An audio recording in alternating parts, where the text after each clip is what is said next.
Dr. Eric Kelly III and a host of phenomenal speakers from all around the globe for this 7-day virtual event that you don't want to miss. The mission of the Black Business Expo is to raise scholarship money from kids all the way from high school all the way from college. The Black Business Olympics is one of the largest Black business showcases in the world. It is an opportunity for businesses and companies to showcase their businesses globally. We are going to be giving away laptops up to $5,000 away to students. Again, I'm Olivia Appleberry, the founder of 2 Cents Finance and one of the speakers for the expo. I am so excited to see you there. For more info, go to www.blackbusinessexpousa.com or call 919-308-9090 and hope to see you there. I am Black Business. From the moment I wake until the time I sleep. Yes, I am Black Business. I am Black Business. Tell me, are you Black Business? I am Black Business. Do you support Black businesses? Listen, I support Black business because I am Black Business.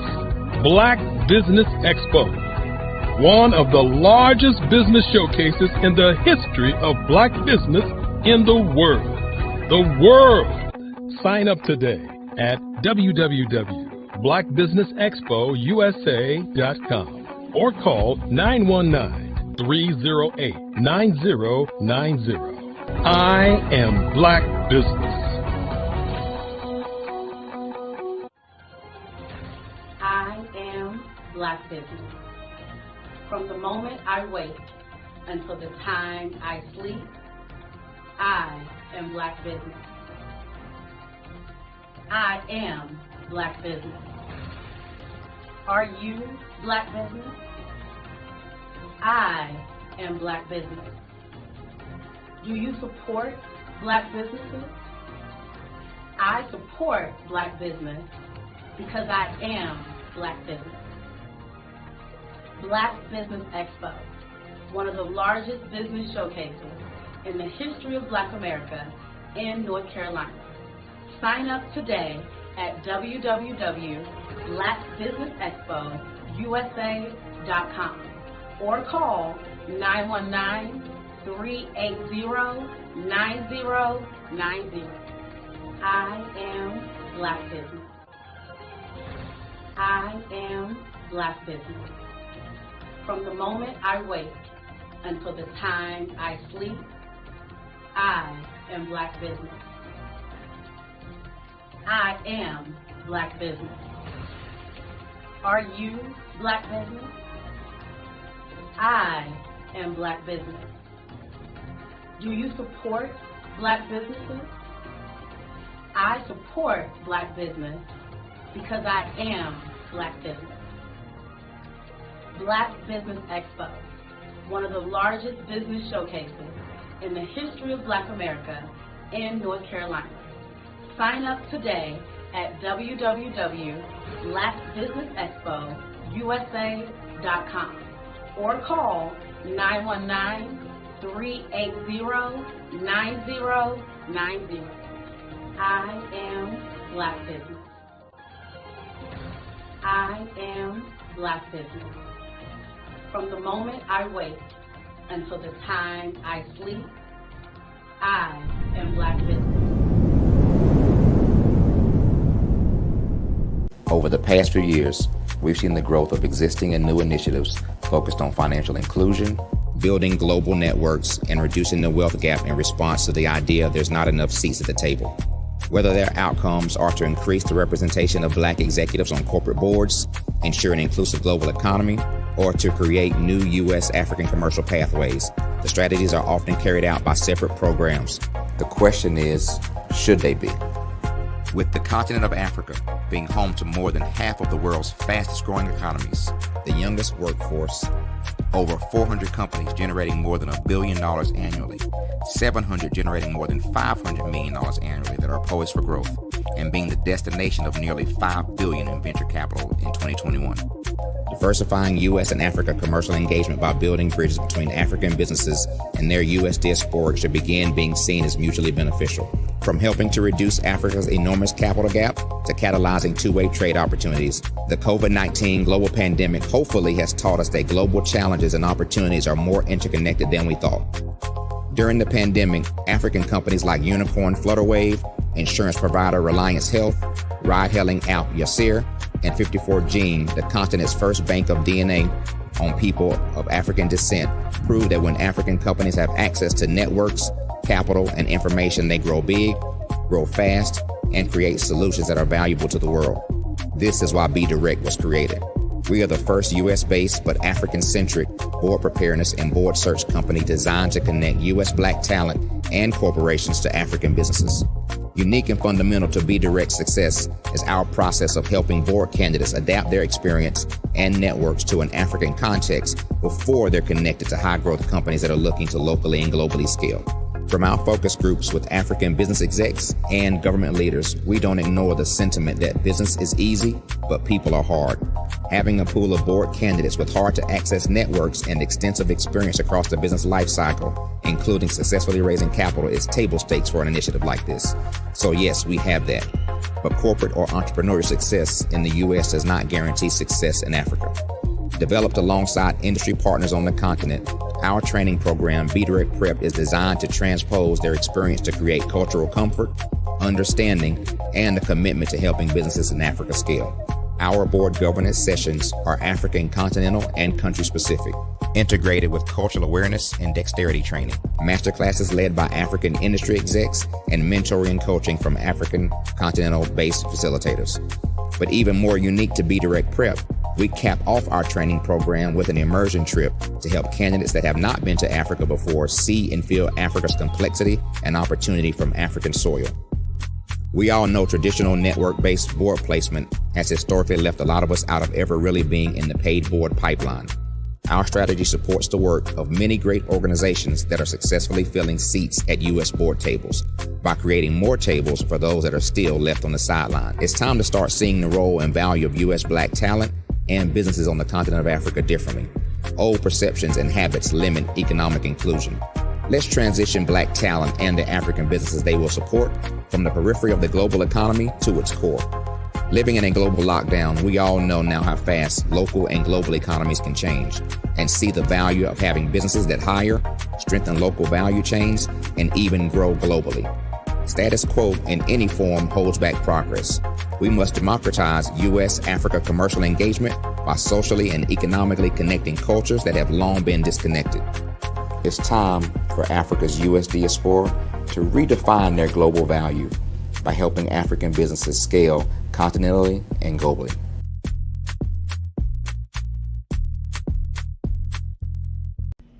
Why do I do what I do? You know, my life coach asked me that a few years ago. And she said, Tony, what's your why? And I told her, and she said, girl, you've already accomplished that. Perhaps you need a new why. Hi, Tony Harris, Amy Hoydu with Say It Said Marketing, one of your students.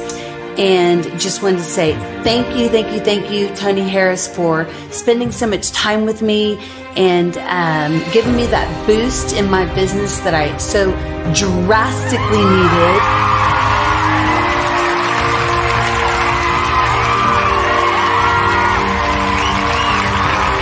My why is to touch, move, and inspire my clients to take drastic steps to be better than they were before they met me. I'm a resource. I'm a connector. I want to help people build deeper relationships that are beneficial to their life and business. That's what I do best. So, first thing you got to do is show up. And speaking is a way to magnetically attract your ideal client to you. How many of you use social media that way? Absolutely, and this is how you look to the world. Drastic steps are the steps that are needed to be successful. And my business is drastic denotes a mindset, getting out of your comfort zone, doing something that you don't necessarily feel comfortable doing, want to do, but you know it's a necessary step to be successful in your business. I get the most satisfaction when I see my connections flourishing into relationships long after I am gone. Hi, my name is Jasmine Augustine with Media Jasmine, and I've joined several networking and referral groups in the area. And Network in Action Northeast Houston with Tony Harris Taylor is one of the best organizations that I've joined. I love that piece of what I do, and it is what fuels my fire.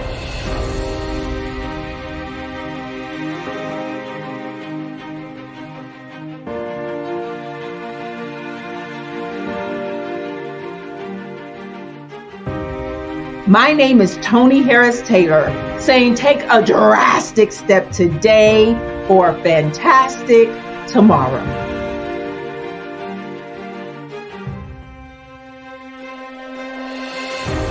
I was born in a little village on the island of Haiti. Many deadly diseases pounded me. It is as if they were on a mission to end my existence on this earth. I refused to give up. In 1983, I left Haiti and came to the United States of America. And I came with $5, 2 shirts. I didn't speak any English. I came to Atlanta. I got a job. I was a doorman. I was a doorman with a dream. What I used to come on stage. I'd rehearse this moment that I'm standing in front of you. That's the power of a dream. Maybe today is the day you begin acting as if you already have it. And then step out with full force. Take a risk. No condition is permanent. Don't let your situation distract you. You are chosen. You are called. You are born for a purpose in this life.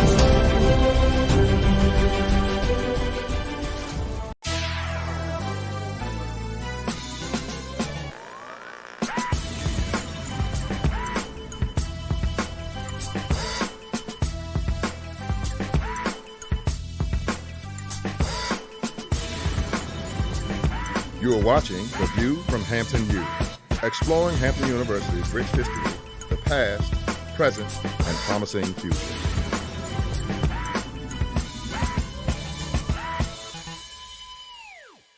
Welcome to Hampton University and The View from Hampton U.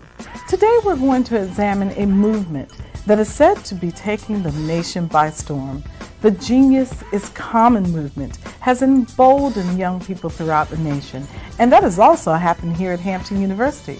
Let's take a look at what some of our students have to say about being a genius. Hi, my name is Gavin Harden, and my genius is to be able to give off positive vibes and spread a smile.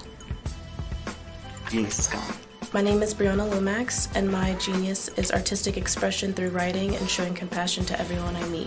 Genius is common. My name is Atia Strange, and my genius is the power of expression. Art is universal.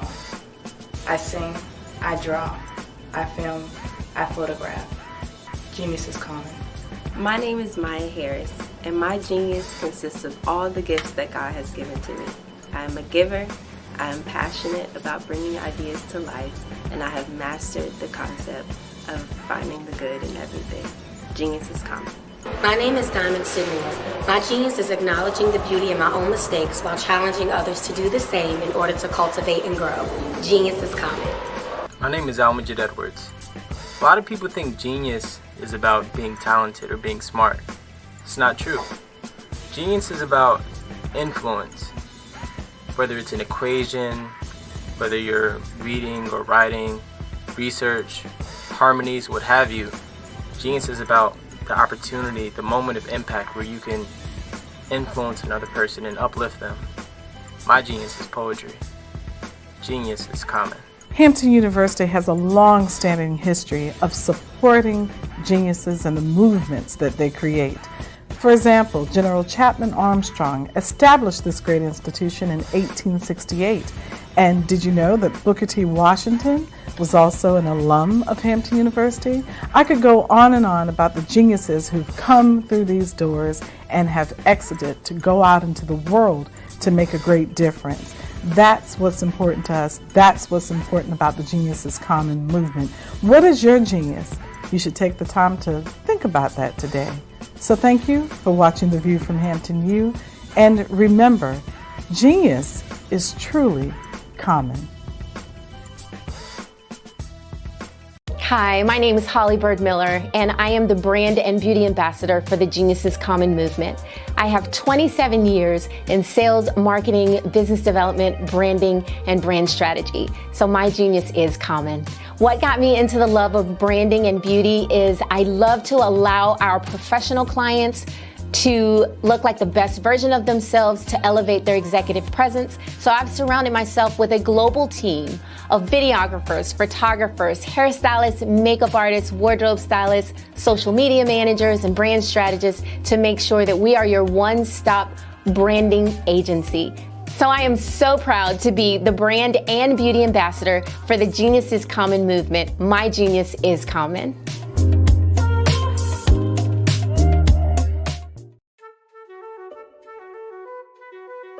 This is Dr. Arnold T. Petsworth. Yes, that's his given name. No, don't look into it. He's the owner of Petsworth Vet World, a veterinary clinic in Hopton, Connecticut.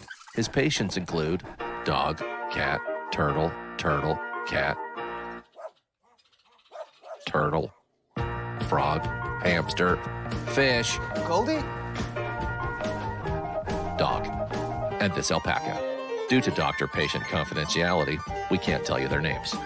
Business at Vet World was steady, and then quarantine hit. Neighbors on every lane, drive, and even a few cul-de-sacs brought new four-legged friends into their homes.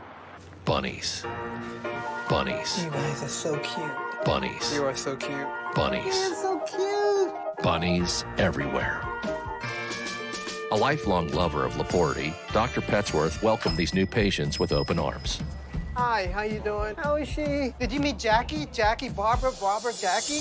This is Betsy. The only problem? Okay. There were more appointments than he could manage. Yes, I'm gonna get to you. Give me a second. We're gonna get you in real soon. Don't worry, all right? And then...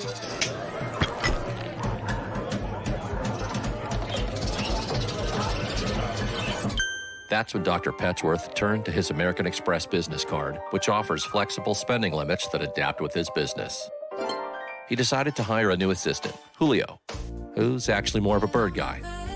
But that's just between us. And with the power to make big purchases in his hands, he used his card to furnish a new exam room with extra tail space.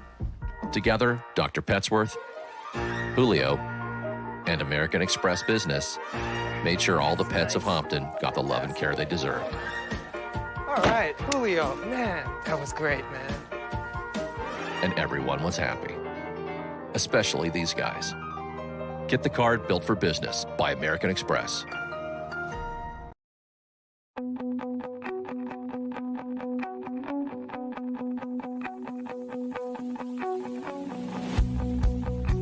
I am Black Business. From the moment I wake until the time I sleep. Yes, I am Black Business. I am Black Business. Tell me, are you Black Business? I am Black Business. Do you support Black businesses? Listen, I support Black business because I am Black Business. Black Business Expo, one of the largest business showcases in the history of Black business in the world. The world! Sign up today at www.blackbusinessexpousa.com or call 919-308-9090. I am Black Business.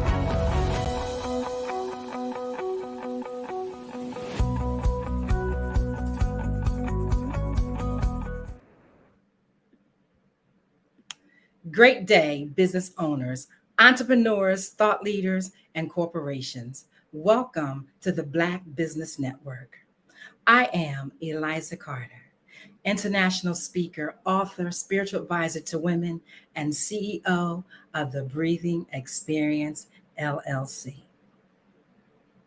You can visit us at thebreathingexperience.com. I am your anchor for this morning on the Black Business Network.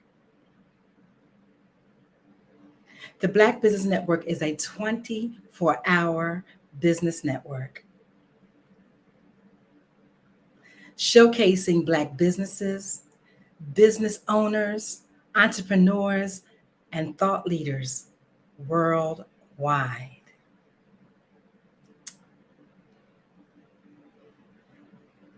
We have speakers from North Carolina, London, Singapore, and Japan,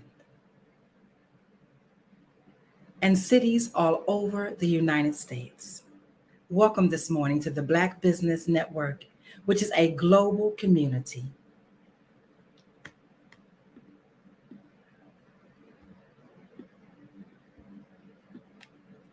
Sharing its business knowledge to empower, inspire, and educate businesses about business. Welcome once again to the Black Business Network. Our keynote speaker this morning is Mr. Steve McCullough, president of Steve McCullough, LLC, is a veteran and leadership development expert with over 20 years of training leaders. He is an international keynote speaker, professor, healthcare professional, consultant, published author, and trained passionate about developing leaders. Welcome this morning, Mr. Steve McCullough. How are you today? I'm good. Good morning. Awesome. We're looking forward to hearing you. Genius is common, and we will see you on the other side. Yes, ma'am. Thank you so much. You're welcome. First, giving thanks to my Lord and Savior, Jesus Christ, for allowing me another day to share those gifts that the Father is giving me. Thank you to the Black Business Expo Committee for this opportunity, and a special thank you for all of you who are tuning in this morning. My name is Steve McCullough. I'm the owner and president of Steve McCullough, LLC, and we're a leadership development company. And over 10 years of teaching at colleges and universities, as well as over 10 years of training leaders in business on the corporate side. My experience has taken me internationally as a keynote speaker, consultant, trainer, professor, and then published author. I'm just so proud to be able to recently publish my first book for business. And I'm passionate about developing leaders the right way.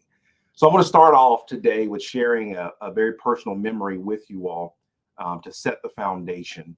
So I want you to imagine walking into a gym for the first workout. Now, this memory is me preparing for my first professional football tryout. And this is when I just met my coach. And we were doing circuit training. So if you can imagine a room, a big circle room with all these different stations, there's 9 other guys, there's 10 of us. And at each station, our responsibility is to hold on for 1 minute, and we rotate. We do that for 45 minutes. Now, my first station was the treadmill. And looking at this treadmill, it said level 15, and the treadmill is going at the moment. But on the dashboard, it's printed that this treadmill only goes up to level 12. So I'm wondering to myself, how do we at level 15, and it says only the top level, level 12? So my goal for this treadmill is to stay on for 1 minute and then move on to the next station. Now, let's just say that it took me a couple times to actually get it down. And the treadmill is unforgiving, and it keeps on moving regardless if you want to or not. So this was my introduction to what we call overtraining. That's where we've learned to be consistent in our ability to run at a speed which is beyond our reach at that moment. But over time, you adjust and you ultimately rise. And our coach defined excellence beyond the normal capabilities, but with consistency. Today, I want to share 3 points of how to build excellence into your leadership development programs, in which I've termed the E factor. So first, we're going to start off with our definition, excellence. Now, if you have pen and paper, I want you to write these down. As you know, before, I am a professor, so I may throw out some nuggets for you to write down, and I want to hear from you afterwards. The definition is the quality of excelling and being truly the best at something. Again, the quality of excelling and being truly the best at something. And we're going to come back to that definition. And when we come back to it the second time around, I guarantee you're going to look at it a little bit differently. So as I said, I have 3 points for you today. And point number 1 is acquire the right tools that are focused on excellence. I'll say that again. Acquire the right tools that are focused on excellence. So I have 2 sides of my life, one in academia and then the other in business. And so let's talk about, for this first part, just academia. You know, as a professor, we provide our students with terminology, case studies, theoretical approaches, and in the basics of those understanding, and we also we would teach application as well too. But a lot of times that application comes through those opportunities that you'll learn on the job. So you have internships, so on and so forth, but you're not really ingrained just yet until you get into the workforce. So for my new employees who have just graduated, okay, so now you've graduated from college or university or trade school, because everyone's not meant to go to college, but we want you to still get an education. And now that you're in the workforce, there's a couple of things, messages that I have for you. Number 1, I don't need you to be able to regurgitate what you just learned. I need you to be able to apply it. I don't need you to tell me the latest theoretical approaches that you just went over. I need you to come up with new ideas to fix our current business approaches. That's why I hired you. And I need you to use those frameworks, which you've just spent time learning, and be creative enough to sharpen what we currently have and help us redefine new ones that are specific to our organization, industry, and the current and future needs of our society. In other words, I need you to be able to think and think excellence on top of it. I want your ideas to be outside the box. And I remember how you say it is also important. And I need you to bridge the gap between those who have not been in school for years, but they have earned their respect through their experience. A nugget, a winning formula for business is old wisdom and young energy. You need both of them. And I'm going to say that again. Old wisdom plus young energy. You need both. You know, as a professor, I've always found it disturbing when I see busy work assignments. Okay, just busy work for no reason, which should be replaced with industry-related experiences. As a professor, I like to assign my students one particular assignment, and that's go interview an executive in your field that you want to endeavor in, because you have a small window of being able to say, I'm a student. Typically, if you say I'm a student, most executives will open the door for you because they want to invest in our future. So again, you have a small window, because after that graduation, you can no longer say I'm a student. You're going to have to make an appointment like everybody else. But most of my students off of this assignments have reported back to me that they received job offers. And just the experience alone gave them a different mindset. And it makes you think about what things a textbook or a 3-hour lecture can't really help you with. Now, I want to ask this question of which would be more beneficial: taking an internship that is already assigned, has instructions, you report to a location, or teaching you the skills on how to create your own internship or opportunity. Now, some of you might be saying, hey, what is he talking about? So let's think for a minute. I'm not knocking on internships, because I wouldn't be here if it wasn't for them. But my point is, part of the experience in teaching and teaching excellence as a leader is to make opportunities for yourself. Because again, after school, especially for my entrepreneurs out there, you're going to have to learn to make opportunities for yourself. Another example is a business lab that I created, just like you have a science lab. A business lab for me was particularly to create a boardroom experience. I didn't want to just tell my students about being in a boardroom. I didn't want to teach them the Robert Rules of Order, and I just didn't want to just lecture to them about it. I wanted to give them the experience. So with the help of our leadership at the college, I was able to rent out, so to speak, our boardroom that our executives actually use. And so I was teaching hospital administration students. So every start of the class, they would report to that boardroom. They would read a script that I had written out in regards to real scenarios. And it was interesting because as over time of the term, we would increase their difficulty. Now, the boardroom will be the start of a class, and we actually use the college boardroom. If you were late, the door was locked. So you had to learn timeliness. And again, we're training excellence. Advancing through the levels, we got to a point to where the CEO would be chosen amongst the group of students, and I would be the regional director at a classroom down the hallway. So this individual, and everybody rotated, but this individual would have to work with their team to come up with a solution to a problem, call me on my phone, my cell phone, and then from there wind up coming down the hallway by themselves to present their idea. Now, it's not taught in the textbook how you're going to feel, the nervousness, the disappointment, because you didn't get all the information from your team because you're standing there by yourself. So again, we're changing. We have to move and teach excellence in different ways and incorporate it into our leadership development. I'm still getting feedback from students 10 years after. So I'm so appreciative of that opportunity. Point number 2, define what the path to excellence looks like. You know, it's important that we align our business principles with training methods in order to develop our employees. Now we're talking about the business side. Simply take, here's an example of many, but simply take your position description, or what we call a PD, and ensure that training is aligned in the category of excellence. So let's say, for instance, in your performance reviews, you have 4 levels, okay? Just satisfactory, you have, all the way up to outstanding, I'll say it that way. I'm only going to talk to you about what's outstanding, because from the very start, I'm going to set an expectation. That's almost like me talking to a student and describing to you what the C level is when there's an A level. We're going to have a conversation about what an A is. I'm not going to have a conversation about what a C is, because I don't want you to think about that. We're going to work towards that A. Again, excellence. I don't want you just to come to work as an employee. I want you to come to make a difference. So the difference when we're looking between the academic world and also the business world. In academia, I'm looking for you to achieve that diploma, that certificate, and there's an expiration date on that of graduation. In business, I need you to perform all the time. There's an expectation or expiration also for your project, but I still need that dog in the fight. Let's go. Let's make it happen. Organizations set you up sometimes to fail by having weak training and development programs. So now listen, let's go through some statistics real quick.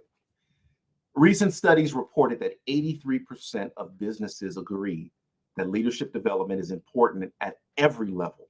However, only 5% of businesses have implemented leadership at every level. So that means we're leaving some folks out. Additionally, 63% of our millennials said that their leadership skills were not being fully developed. Now, to fill that existing and growing need of leadership development and prepare our future leaders, the need for new and innovative ways to deliver effective training is most certainly needed. In academia and business, you find terms being thrown around, and a lot of times there's no focus or there's no drill down. So let's take, for an example, again, now I'm in professor mode, organizational leadership. Now, we're going to take a look at one of many of the definitions for organizational leadership, and we're going to break it down. We're going to drill down on it. So the definition, a management approach through which leaders motivate teams to meet their organization's mission or strategic goals. I'll read that again. A management approach through which leaders motivate teams to meet their organization's mission or strategic goals. Now let's break that down. There's several components within that we're looking at. Number 1, management approach. 2, motivate teams. Then we have organization missions. And then finally, strategic goals. Now, let's drill down. Let's talk about development strategies with each of those. To do that, I want to use a sentence or question that says, have you been trained how to? Okay, so follow along with me. First part again, management approach. Have you been trained how to identify a management approach that's needed for your current staff? You know, a lot of times I see new leaders come in and they keep doing the same thing that the leader before them did. You're not that leader before. So there's some things that you may need to tweak. You may be an extrovert where the previous leader was an introvert, and they didn't like having a lot of face-to-face meetings with your staff. So you need to change that because it fits your personality. Plus, that's what your team needs because you've talked to your team. The next part, motivate teams.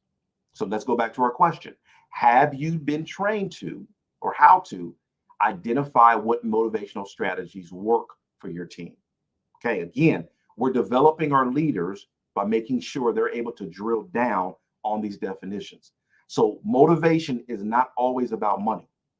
Sometimes it's safe environment, flex schedules, daycare benefits. And then you have to determine what is motivation for your team. We have organizational mission. This is one that I always find most ironic, because when I ask folks, especially leaders in organizations, what is the mission of your organization? Sometimes they don't know. So do you know your organization? Do you know the mission statement? Yeah, you'll be able to find it on the internet site or in some documents for your organization, but do you actually know it? And does it mean something to you? And then finally, our strategic goals. And this is a message for our entrepreneurs. You definitely need to know your market, and you definitely need to know your competitors. So how do we build excellence and focus that development? Dr. Martin Luther King said, if you can't fly, then run. If you can't run, then walk. If you can't walk, then crawl. But whatever you do, you have to keep moving forward. And we're talking about training and leadership development. So I need you to start where you need to start. That may seem odd to hear, but if your leadership development is pretty good right now, iron sharpens iron, so you can sharpen it. If there's not one existing, we have to start at the stage of actually developing one. So you can only start where you're at. Academically, do you even understand the structure of academics? I talk to a lot of students before they graduate, and I like to ask that question, do you know the difference between a 100 level class and a 300 level class? And the answer, I'm not looking for one's harder than the other. No. Do you understand the difference? Because I need you to understand academia in itself, because you're getting a degree or certificate because you just came through that system. On the business side, if a visitor got lost and you could not find the location where they needed to go inside your building, my question to you is, who's training you as a leader? That's a bad look on an organization. So again, when I'm training leaders, I need to walk you to every nook and cranny within your organization so you understand in case someone shows up. Let's talk further about some more tools about building your leadership and development programs within your organizations. The first one, do your leaders understand your financial statements? That's your financial report cards. Not saying that they have to work with them every day, but can they identify them and understand what the purpose of them are? Organizational charts. Do they understand the workflow within the organization and how the work within your service or your department affects another? All employee surveys, that gives you an internal evaluation. Your customer satisfaction scores, that gives you an external evaluation. Have you sat down and talked with HR and your equal employment opportunity offices to figure out what your legal and your behavioral evaluations are for your organization? Because that's going to direct the kind of training that we're going to do.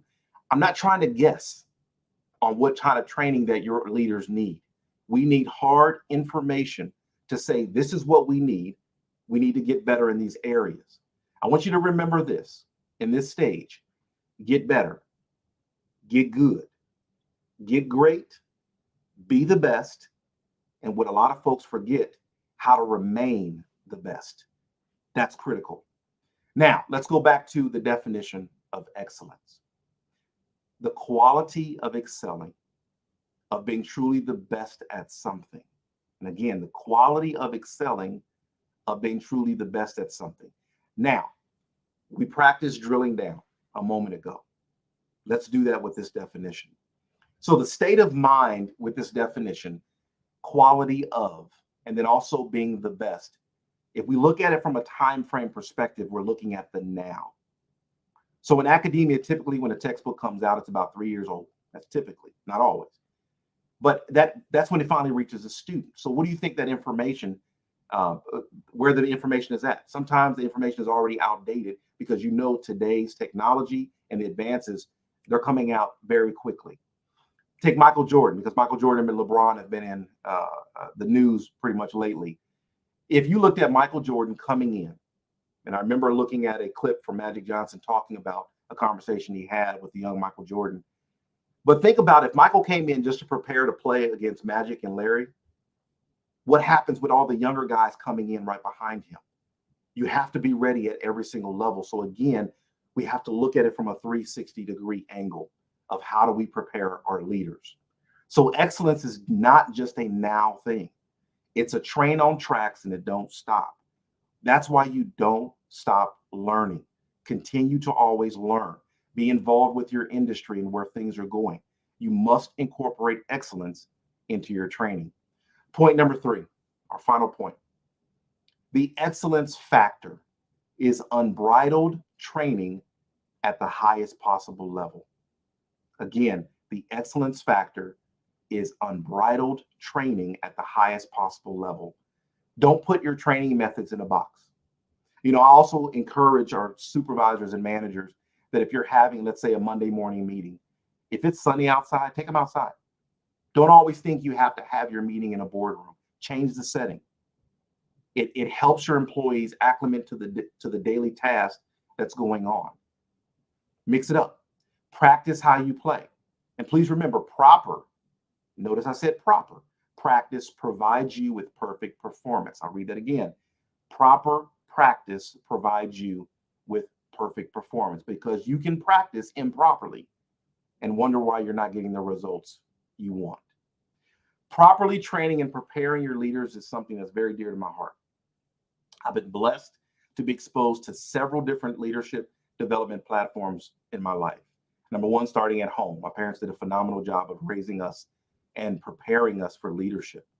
In sports, the leadership opportunities that I've had on and off the field, and the level of excellence and those who I've been around who've mentored me, and even my teammates who just, hey man, no, it's not the way, or pushing me to go a different direction, and helping me to achieve and really think about things. In academia, I'm a member of Kappa Alpha Psi Fraternity Incorporated, and I appreciate my brothers and our older brothers who have been there to mentor and to shape and mold our paths. I'm a Ronald E. McNair Scholar, and I appreciate that program and what it's done for my academic career and even after academia.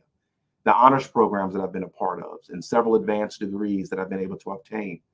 Being in the military, I was a Navy hospital corpsman. I had an awesome time training with my Marines, and that in itself, the leadership development within that system, the military system, was an eye-awakening experience, but one of the best I've ever had. The executive level positions, and also currently working with the Department of Veteran Affairs as well too. And I appreciate our veterans and for the service, our family members as well. So being trained in excellence on many different levels. One thing that I've learned throughout all of them is be coachable, be very coachable, learn to listen, learn to observe, learn how to disagree, but do it respectfully, because you're not always going to agree. Learning to work on teams is essential. And again, we're talking about leadership development because you have to develop to be able to do that.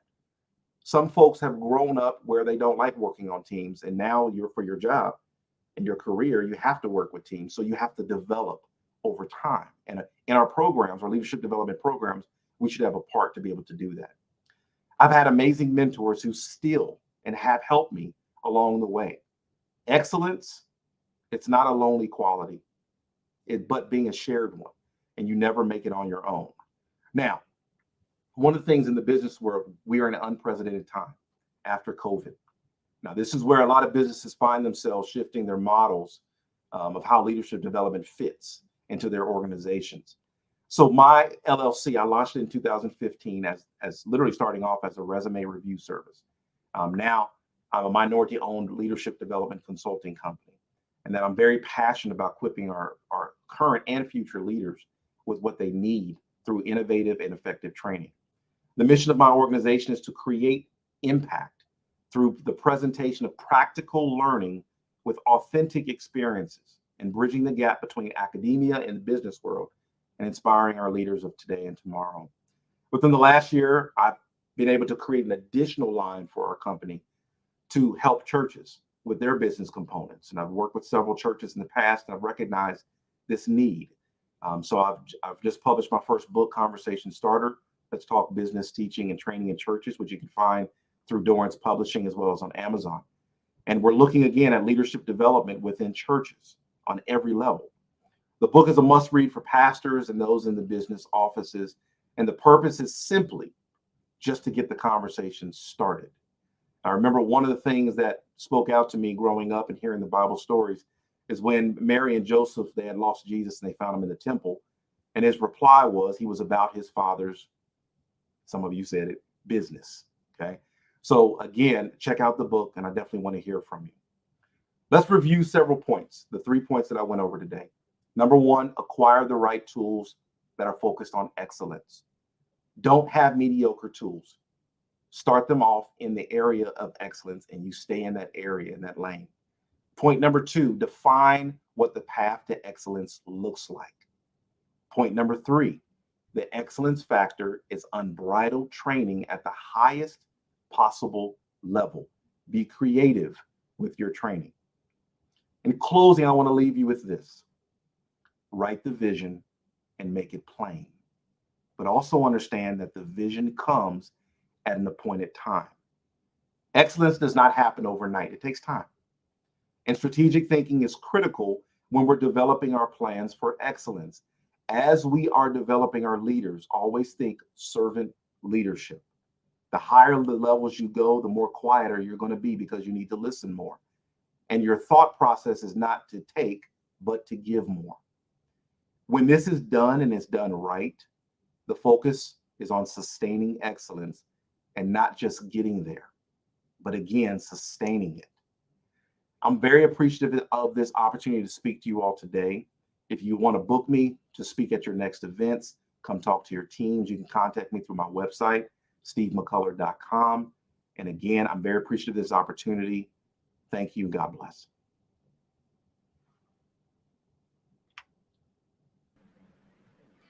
Wow, Mr. McCullough, that was excellent. I tell you, I think a lot of times we don't really think about the good, the better, the best, and becoming the best, but sustaining that level, you know what I mean, of excellence. So I thank you today for the information that you shared, and I really hope that people take it to the next level and contact you. Can you give us your website again? Yes, ma'am. It is Steve McCullough. As you see my name on the screen, no spaces.com, and it'll pull up all the information on there. That is awesome. So let me think about what are some of the age groups that you work with specifically?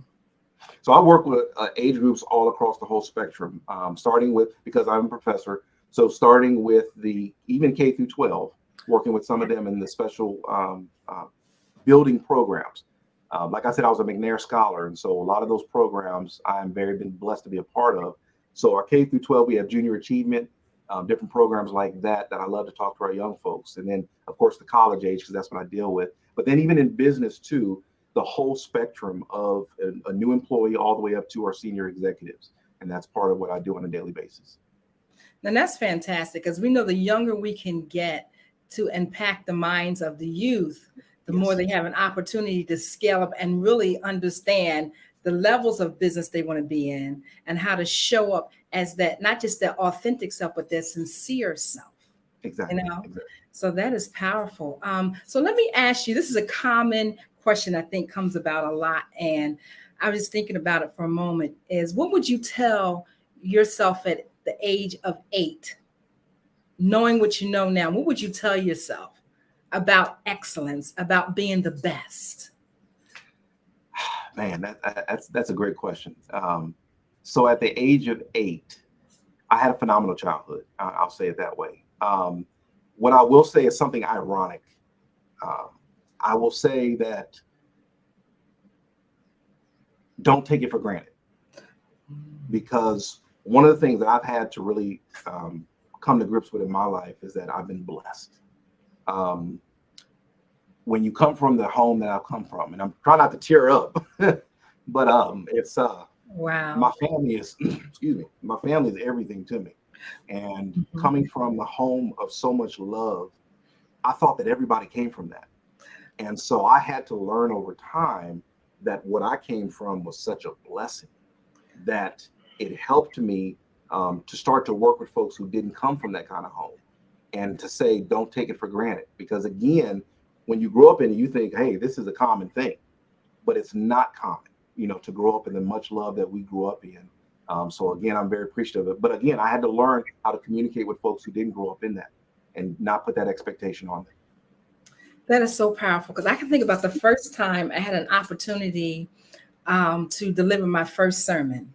And something that I said in it was that I grew up thinking that my parents were perfect. And the feedback I got from some of the people afterwards, even though I went a little further to say, there were some things that happened in my life that brought about realities that I did have to appreciate where I was. I had to appreciate that my parents were tailored for me. I had to appreciate that even in the perfection of what I thought was perfection, I was learning how to grow with a family that met my needs, So, and I learned that everybody has to be able to learn to grow with whether the needs are met or not. There's always somebody in your life that loves you, but can you accept that love from those that God has put in your life? Or does it have to be that it comes from your mother or your father or your aunt or your siblings? You know what I mean? So learning to just be able to teach that. The feedback I got was that, Eliza, this is not the population you should be talking to. So it took me through like a tailspin for a moment, because I did not understand, as you said, that everybody grew up with the kind of support and love and understanding that my parents had, readily available for me. So that was a learning curve for me that I really had to go back and examine how I approach people with a different level of care and compassion, and not looking like I thought I was so high, because I did not think that, but that was how I appeared to be to that group of people. And my feelings were hurt because I'm trying to deliver my message. I can relate. I'm trying to share where I've been and where I'm going. I can relate. So I appreciate that highly, what you just said, because, we're living in the times where it's normal now to be a single parent. Back then, it was normal to have two parents. And there are still a lot of children who are blessed to have both parents, and still to have one parent who can actually help to grow them, So I'm thinking about going forward. I know we'll have a chance to talk again. Is there something that you would want to leave as a quote or something that you could share before we go off to the next level?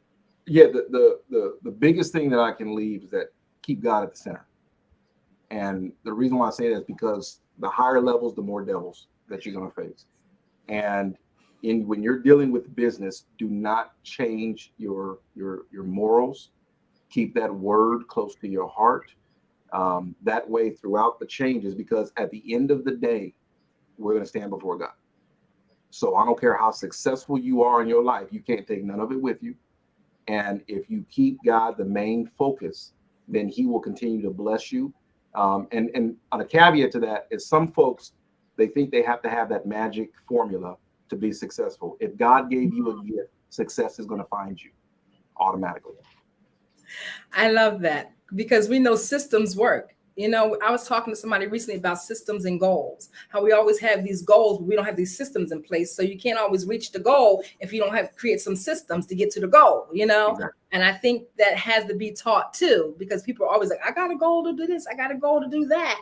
But if you don't have the blueprint, if you don't work the blueprint, you know what I mean? Or understand that you have to have the blueprint, then you find yourself going like this, even though you could be going like this anyway. But when you have the blueprint, it does help to keep you in a pace and in a focus and in a vision that you are actually chasing after something that allows you to see what it is that you're bringing together to get to that place that is not just a goal. It's just a life process, right? Exactly. Couldn't say it better. Life process. Yes. Exactly. So thank you, Mr. Steve McCullough. Once again, what's your website? It's stevemccullough.com. Thank you. Genius is common, and we will see you on the other side. Thank you. The Black Business Expo's mission is to raise funds for high school students to go to college. This expo is a fundraiser for students. You may go now to www.blackbusinessexpousa.com to donate to the scholarship fund. Our goal is to give 10 laptops and up to $5,000 to students, and to students can register now online at www.blackbusinessexpo.com. blackbusinessexpousa.com, or look at the Cash App on the screen. Let's thank the Black Business Expo US sponsors for June of 2023. We have NC 100, Moody Capital Partners, Suede Soul, Lotus Richey Coaching and Training, Carolina, Virginia Minority Supplier Development Council, The Breathing Experience LLC, Step Management, Barbara H. Smith LLC, Margie McLean Foundation Inc., Milan Shane Global, Levelless Business Strategies, Genius is Common Movement, Earth Essentials, Quality Coaching Consulting, Creative Force Studios, Lee Entertainment, and Artistic App Design, Kelly Service Agency, and the Black Business Expo USA. Genius is common, and I will see you on the other side. Did you know women represent just 3% of Fortune 500 CEOs and less than 15% of corporate executives at top companies worldwide? Have you wondered what the secrets are to getting into the top ranks, whether in the private or public sector? Do you want to figure out how to stop being held back in your career or passed over for promotion? Then you're in the right place. Hi, I'm Dr. Madeline Ann Lewis, President and CEO of the Executive Women's Success Institute. I have decades of experience in the military, the federal government, and corporate America, and my mission is to help women succeed and tap into their full potential. I want to reach 1 million+ women around the world to become the leaders they are meant to be. So if you want to move into a management or executive level position, or maybe you are a female veteran transitioning out of the military into business entrepreneurship, then reach out to the Executive Women's Success Institute at 301-693-3284. Let us get you on the fast track to success. When you feel like you're about to hate yourself, love someone. And when you feel like you're about to hate someone, love yourself. And when you feel like it's the end of the world, breathe and remember that you have to go inhale in order to exhale deep. Like a person who thinks too much. I thought about the word genius and thought, genie in us. Then I thought, if there's a genie, then there must be wishes. So I made a wish upon my genius and became inspired to write a piece about war and the way that it destroys worlds, boys and girls weeping over spirits no longer married to the corpses that carried them as child, laughing, funny. How air forces its way back in even when we just want to exhale. Well, I didn't finish that poem because I'm a firm believer in oneness. So no matter how much I disliked the military, I kept coming to the conclusion that all the soldiers in the army are me. So I went back to my genie and I made another wish. I wished for words that would uplift. The genie sent me poems that sounded more like spaceships, because you know we've been working this great shit and we ain't made shit. I wished we could fly us a spaceship that fly so high that we no longer need to exhale, because we in heaven fly so far and so fast into outer space that we end up turning into energy. G for genius, for genie, for magic, as you are, as you were, and as you always will be, made of the same star that you see as far, but in fact so close, enough for us to shoot for, because Lord knows we need something to shoot for, because too often we are shot at. We gotta pay attention, to buy time, to train ourselves to shoot back, not like bullets, but like stars. Make wishes on the genie that you are, the genie in us, the genius in you, the only person on this earth smart enough to make the dreams that you hope for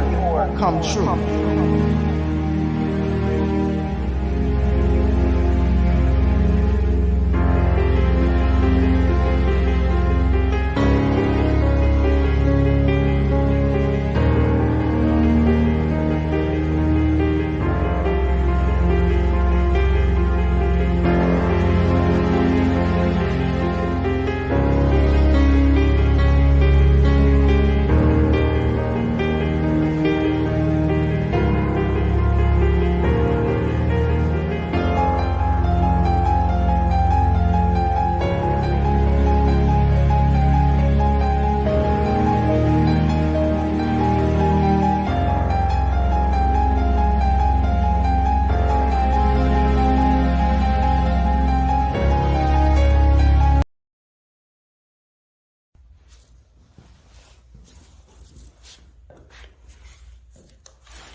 How you doing? I'm Rodney Allen Rippey. Yeah, the child.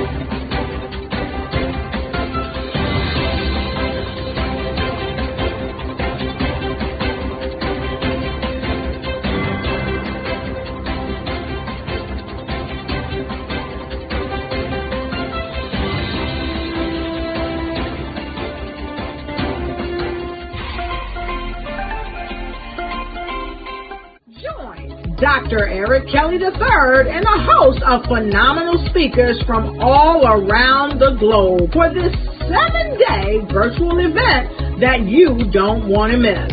The mission of the Black Business Expo is to raise scholarship money from kids all the way from high school all the way from college. The Black Business Olympics is one of the largest Black business showcases in the world. It is an opportunity for businesses and companies to showcase their businesses globally. We are going to be giving away laptops up to $5,000 away to students. Again, I'm Olivia Appleberry, the founder of 2 Cents Finance and one of the speakers for the expo. I am so excited to see you there. For more info, go to www.blackbusinessexpousa.com or call 919-308-9090 and hope to see you there. I am Black Business. From the moment I wake until the time I sleep. Yes, I am Black Business. I am Black Business. Tell me, are you Black Business? I am Black Business. Do you support Black businesses? Listen, I support Black business because I am Black Business. Black Business Expo, one of the largest business showcases in the history of Black business in the world. The world! Sign up today at www.blackbusinessexpousa.com or call 919-308-9090. I am Black Business. I am Black Business. From the moment I wake until the time I sleep, I am Black Business. I am Black Business. Are you Black Business? I am Black Business. Do you support Black businesses? I support Black business because I am Black business.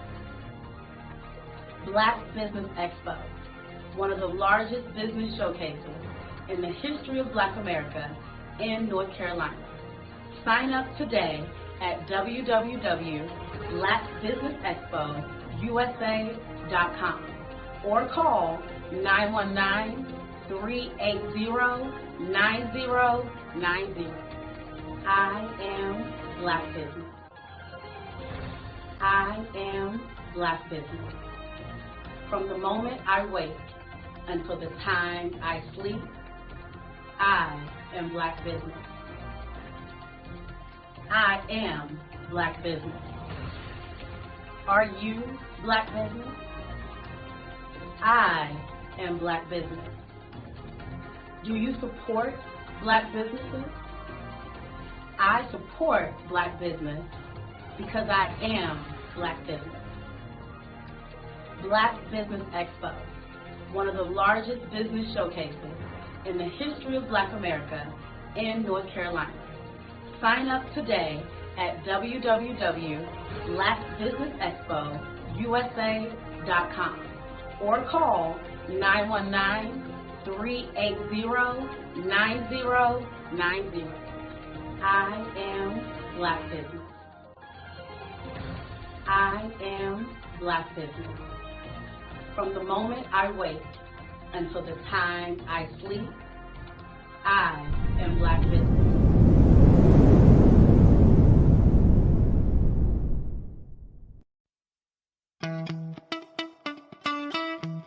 How many times have you been asked to help someone you didn't even know, a student, a business entrepreneur, or did you ever even ask, where did they end up? That business, that friend, that entrepreneur. Well, just maybe they ended up in a gang, bankrupt, homeless, or worse, dead. Maybe they turned to crime, drugs, and alcohol. Did you ever wonder? Did you destroy their dream, or was your life always so easy? At the Black Business Olympics, we started a movement to help students complete. Give them hope and foster success. Help them to leave their dreams of providing laptops, computers, and up to $5,000 in scholarship funds. Today, we ask you to help a student, a business owner, or an entrepreneur to realize their dream by sponsoring them, supporting them, and buying from them. Consider this. With $1.6 trillion in our Black community, we only ask for a small donation for our students, our businesses, and our entrepreneurs. And you can change a life today. So I ask you, what are you going to do? Sit on the sidelines and watch our students in high school be losers, miss out on their dream from lack of resources? Or are you going to donate to the movement and change their future and yours as well? Give us a call today at 919-308-9090. Change their life by investing with action to the Black Business Olympic Fund. The Black Business Olympics, one of the largest business showcases of Black business in the history of the world.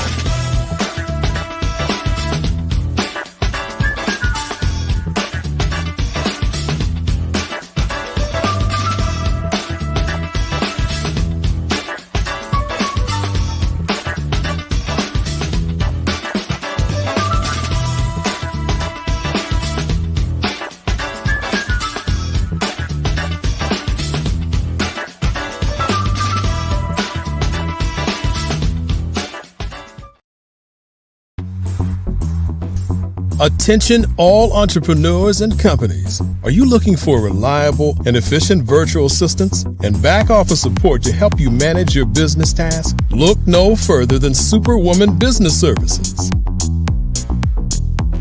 Our team of virtual assistants provides a full range of administrative support services, including operations management, social media marketing, and much more.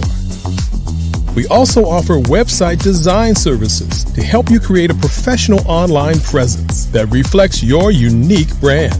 In addition to administrative support and website design, we offer business development and structuring services to help you grow your business and achieve your goals. We'll work closely with you to identify areas of improvement and develop a customized plan to help you reach your full potential. At Superwoman Business Services, we understand that running a business can be overwhelming and time-consuming. That's why we're here to help you fly high and achieve success. Our virtual assistants are highly skilled, experienced, and dedicated to providing you with the support you need to thrive. Come fly with us and take your business to new heights. Let us help you become the superhero entrepreneur you are meant to be.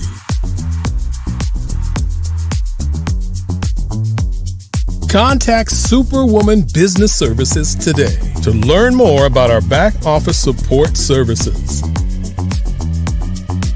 Come fly with us and take your business to new heights.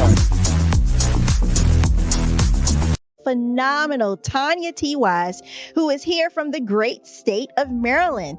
Tanya, welcome and thank you for being with us today. Can you indulge our audience a little bit and tell them just a little bit more about who you are and what it is that you do?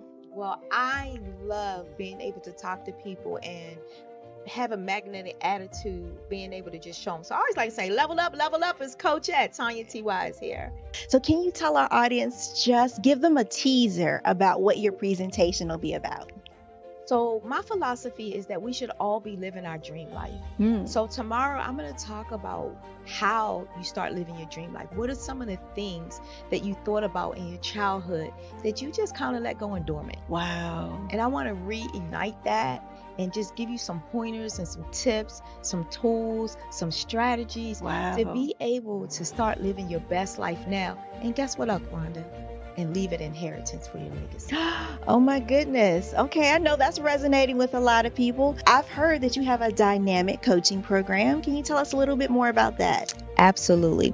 So our coaching program help people that have the lack of time, that lack strategies, and lack the confidence to go after their dream life. So we help them implement tools, we help them implement strategies, as well as give them resources so that they can live their best life now and leave that inheritance. Wow. Oh, I love that. I love the leave the inheritance part. Listen, you are dropping some major nuggets, and I know a lot of what you're saying is resonating with a lot of people, but I think we're all curious. How did you even make this transition into the speaking and coaching arena? What's the story behind this? So I started out in finance, and I realized that a lot of people don't necessarily go after their dream life because of the lack of finances or the education behind finances. But it wasn't until I lost my firstborn, my only son, that life changed for me. And where I was going after it all, living the corporate life, hit my 6-figure income and living in my dream house with my dream man, driving my dream car. I nearly lost it all when I lost my son. And so I realized it only takes one financial catastrophe that can change your entire life. That's what made me start All New Beginnings. Because no matter what's going on in life, there's a new beginning. And because of that, we develop a program called Wise Minded. My little slogan is, don't just dream it, let's live it. If they want to connect with you or work with you, what is the best ways for them to be able to do that? Well, for my social media guru, you can connect with me on every single social media platform as Tanya T. Wise.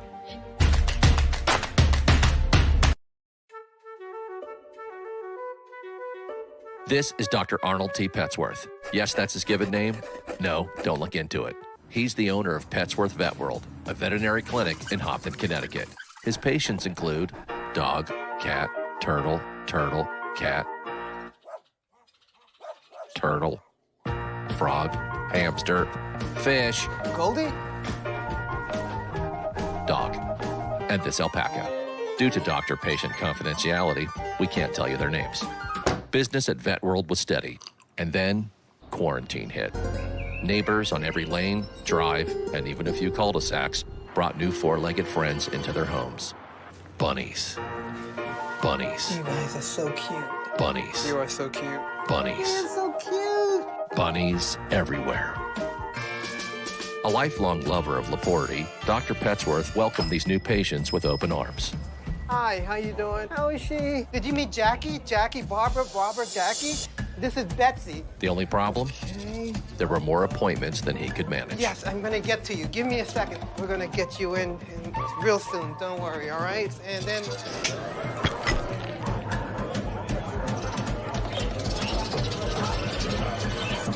That's when Dr. Petsworth turned to his American Express business card, which offers flexible spending limits that adapt with his business. He decided to hire a new assistant, Julio, who's actually more of a bird guy. But that's just between us. And with the power to make big purchases in his hands, he used his card to furnish a new exam room with extra tail space. Together, Dr. Petsworth, Julio, and American Express Business made sure all the pets of Hompton got the love and care they deserved. All right, Julio, man, that was great, man. And everyone was happy, especially these guys. Get the card built for business by American Express. Did you know a typical passenger vehicle that has a fuel economy of about 22 miles per gallon and drives about 11,500 miles per year emits about 4.6 metric tons of carbon dioxide on an annual basis? In order to save this planet we call home, we have to make an immediate change in the way we navigate everyday life. Derrick Automotive is that change. Our ambition is to build full-size, near-zero emission electric drive vehicles that don't rely on the electric grid. Derrick Automotive makes driving an electric vehicle extremely convenient without sacrificing a sleek, modern design that is sure to capture the attention wherever you go.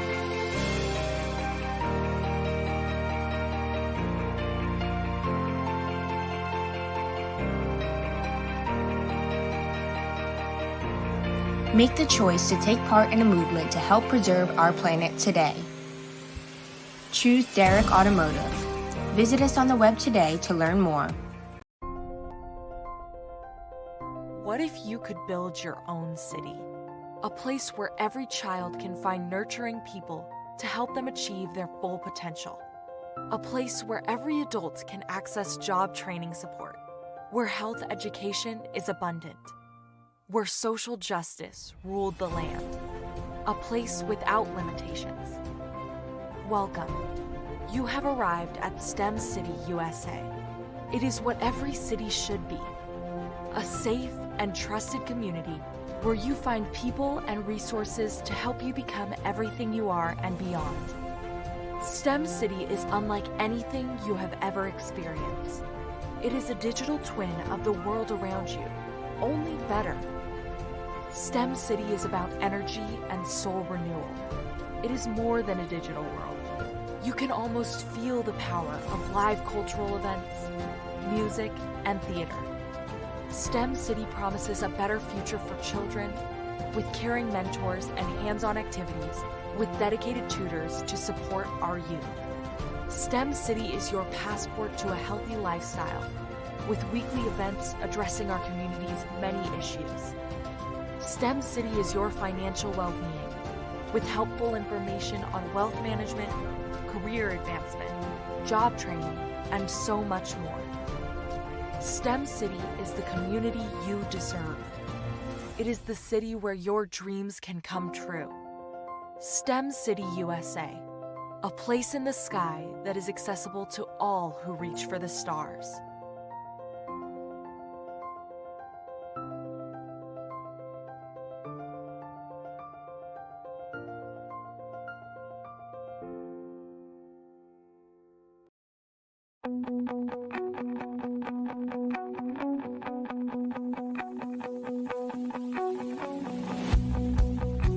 I am Black business. From the moment I wake until the time I sleep. Yes, I am Black business. I am Black business. Tell me, are you Black business? I am Black business. Do you support Black businesses? Listen, I support Black business because I am Black business. Black Business Expo, one of the largest business showcases in the history of Black business in the world. The world! Sign up today at www.blackbusinessexpousa.com or call 919-308-9090. I am Black business.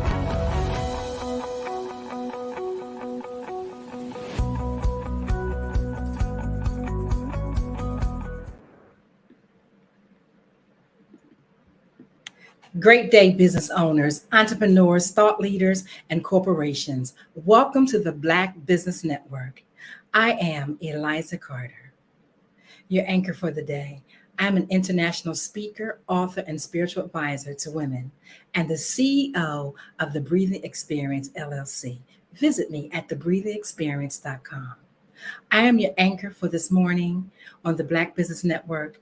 I am the Black Business Network is a 24-hour business network showcasing Black businesses, business owners, entrepreneurs, and thought leaders worldwide.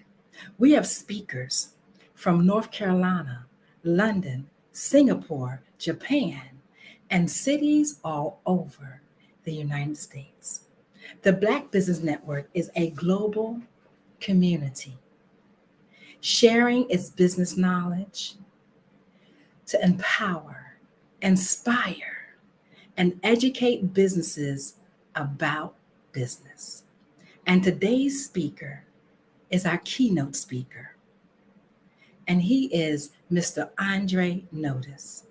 He is 19 years licensed and a top producing realtor, speaker, poet, purpose coach, and author. His caring, community efforts, and social media influence has led to many speaking engagements, TV and media appearances, awards, and magazine features and publications. His success came only after being homeless for 3 years, including sleeping in his car.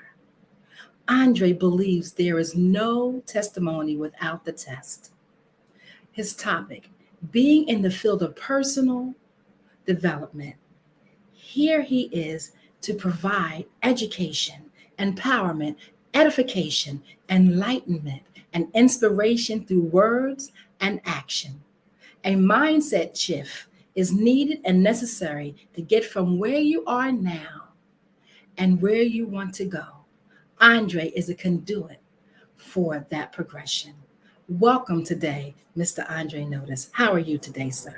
Hey, I'm happy, healthy, and wealthy. Thank you for having me. Awesome.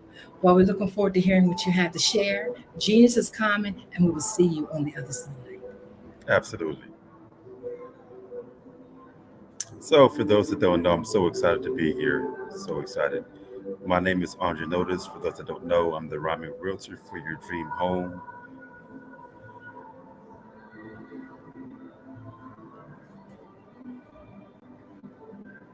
I'm the rhyming realtor for your dream home. You need to buy or sell. I am the purpose coach for those that feel like they're going through hell. I am the speaker here to motivate, encourage, and inspire. I'm a poet as well. I got the mic to spit bars of fire. The book that I wrote is changing lives as well. A servant is what I am on a mission to serve, not sell. When it's all said and done, I help others reach their full potential by helping them find their purpose to find true joy. It is essential. Andre Notice is my name and inspiration is who I be. It is true. I live to give, and you will notice me. How you doing, everybody? I am so glad to be here and honored to be on this platform with you today. And it's just a lot going on in the world right now. So many people are going through so many things. And myself, I go through a lot. I've been through a lot. And just a little bit about my story, dating back just a few years ago, I found myself working for somebody else for quite some time. And I got tired of working for somebody else. And I made a choice, a decision, a declaration in 2012 that I was going to quit my job of working for somebody else. And I was going to jump into real estate and be my own boss for the rest of my life. And when I did that, I had about $5,000 that I was going to take away from my 401k account. I decided I was going to drain this 401k, start my business, and rock with it, wherever life led me. So that's what I did. I quit my job and I went ahead and I started real estate full time. What I did not know was that life would be lifing. And that's exactly what took place. Shortly after I quit, I had two streams of income. I was working my job, I was working selling real estate, and I was working selling cars. Now, when I was selling cars, the gentleman that I worked with ended up dying in a motorcycle accident. And he died, leaving me with one stream of income left, selling homes. Now, me being somewhat new to the industry as a full-time agent, I was not ready. I was not prepared for what would come my way. Shortly after that, I found myself evicted from that apartment. I went from that apartment to living in a hotel. From that hotel, I found myself selling my possessions just to be able to get ahead, just to be able to take care of those things that were necessities for me for me to continue living. When I did that, a friend of mine caught wind of what was going on through asking questions. I was very private, so I didn't spend a lot of time telling people what I was going through. But she started asking probing questions and found out that I was living in a hotel. And she asked me, would I consider living with her for a time period? I did that, and I stayed with her. I went from that friend's house to another friend's house. And I went from that second friend's house to another friend's house.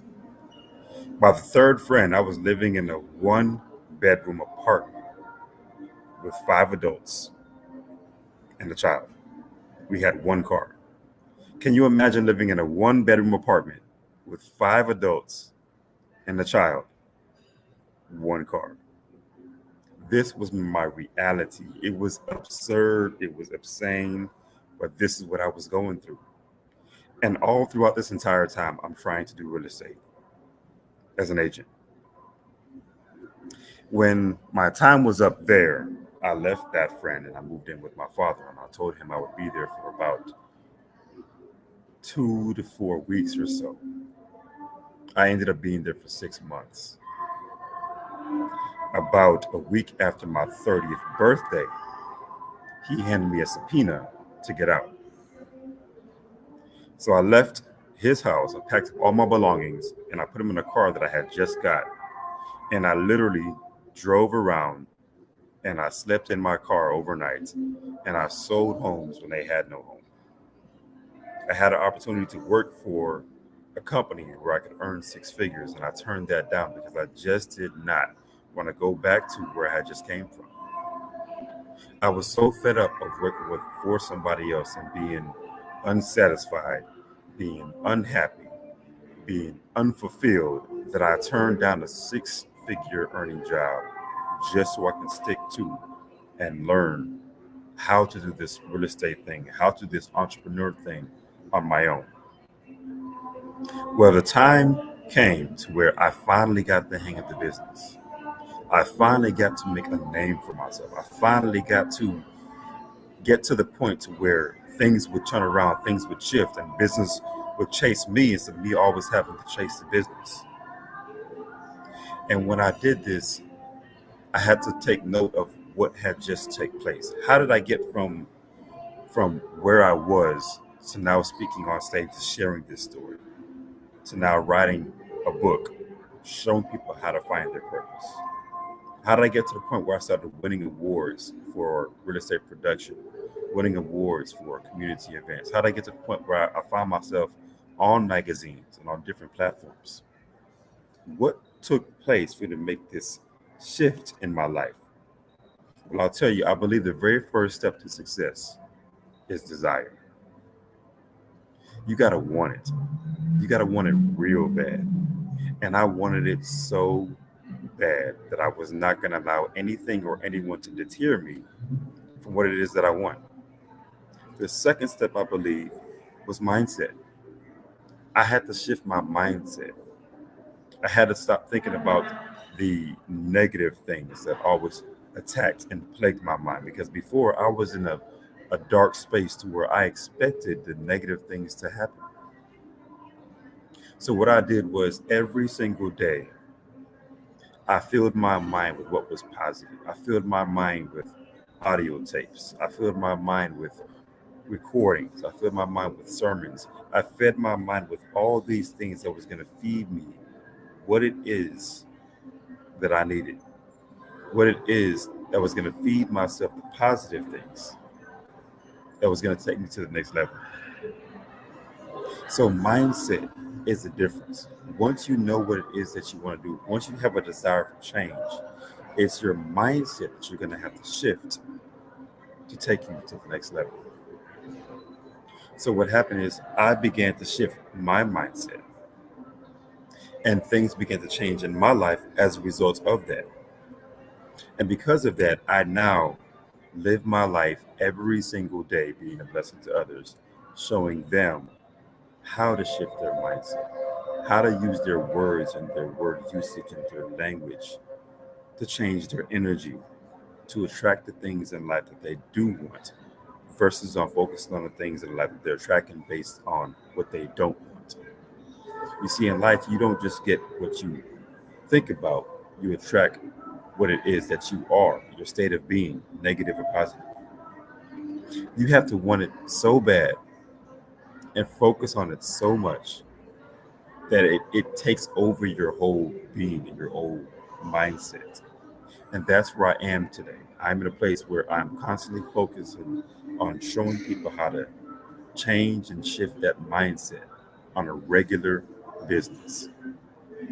So, as a life coach, as a purpose coach, the book that I wrote is called Your Purpose Is Not For You. I believe that your purpose is not for you because it's not about you. The moment that you think that it's about you, you've lost the power. You have to focus on the fact that it's not about you, it's about others. It's about what you can do for other individuals. So think about it like this. Let's say your purpose in life is to become a doctor, and you never reach that potential of being a doctor.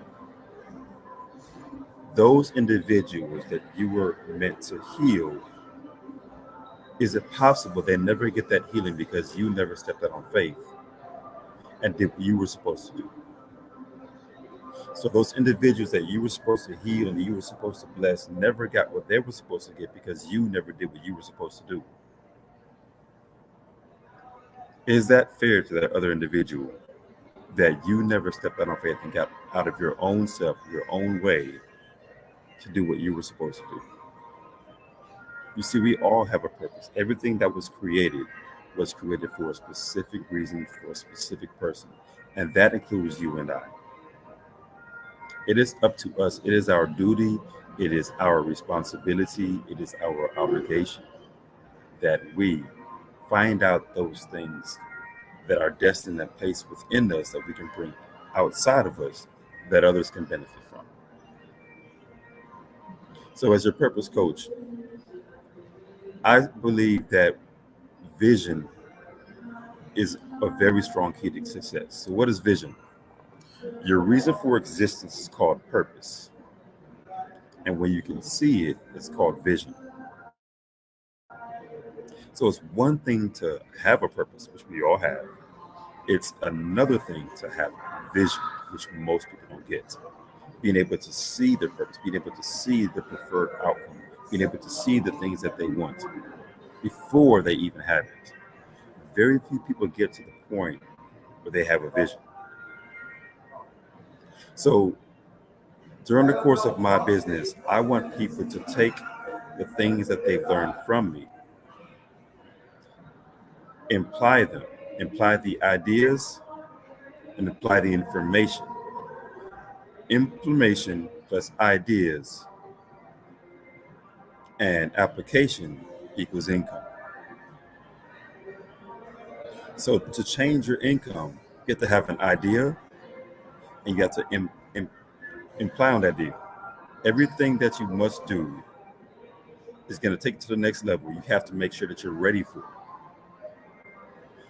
So, as your purpose coach, I'm here to help you find out what your purpose is, and take that purpose and that passion and position yourselves for profit. Most of those individuals are working a 9 to 5, working a job, which is fine. There's nothing wrong with working a job, but there is something wrong with working a job if that's not where you want to be. So I'm here to help you find your purpose and your passion and position yourselves for profit, aka how to go from employee to entrepreneurship. But it's the mindset behind it. How do you make that happen? What are those things that you need? What are those systems, those resources, those tools that you can utilize to your advantage to make that shift? So a lot of the individuals that I work with are individuals that are working a 9 to 5, but they feel stuck. They feel unfulfilled. They feel unsatisfied. They feel unhappy. If that's where you are, I know how it feels. I was there. And when I was there, I felt so out of place because I felt like I had all this potential, but I had no idea how to bring this potential out. I remember one time I seen a photo of Superman, and Superman was surrounded by 2 guards on the left side of him, and he was in chains. And I looked at that photo and said, man, that resonates with me. Here was this being with all this potential.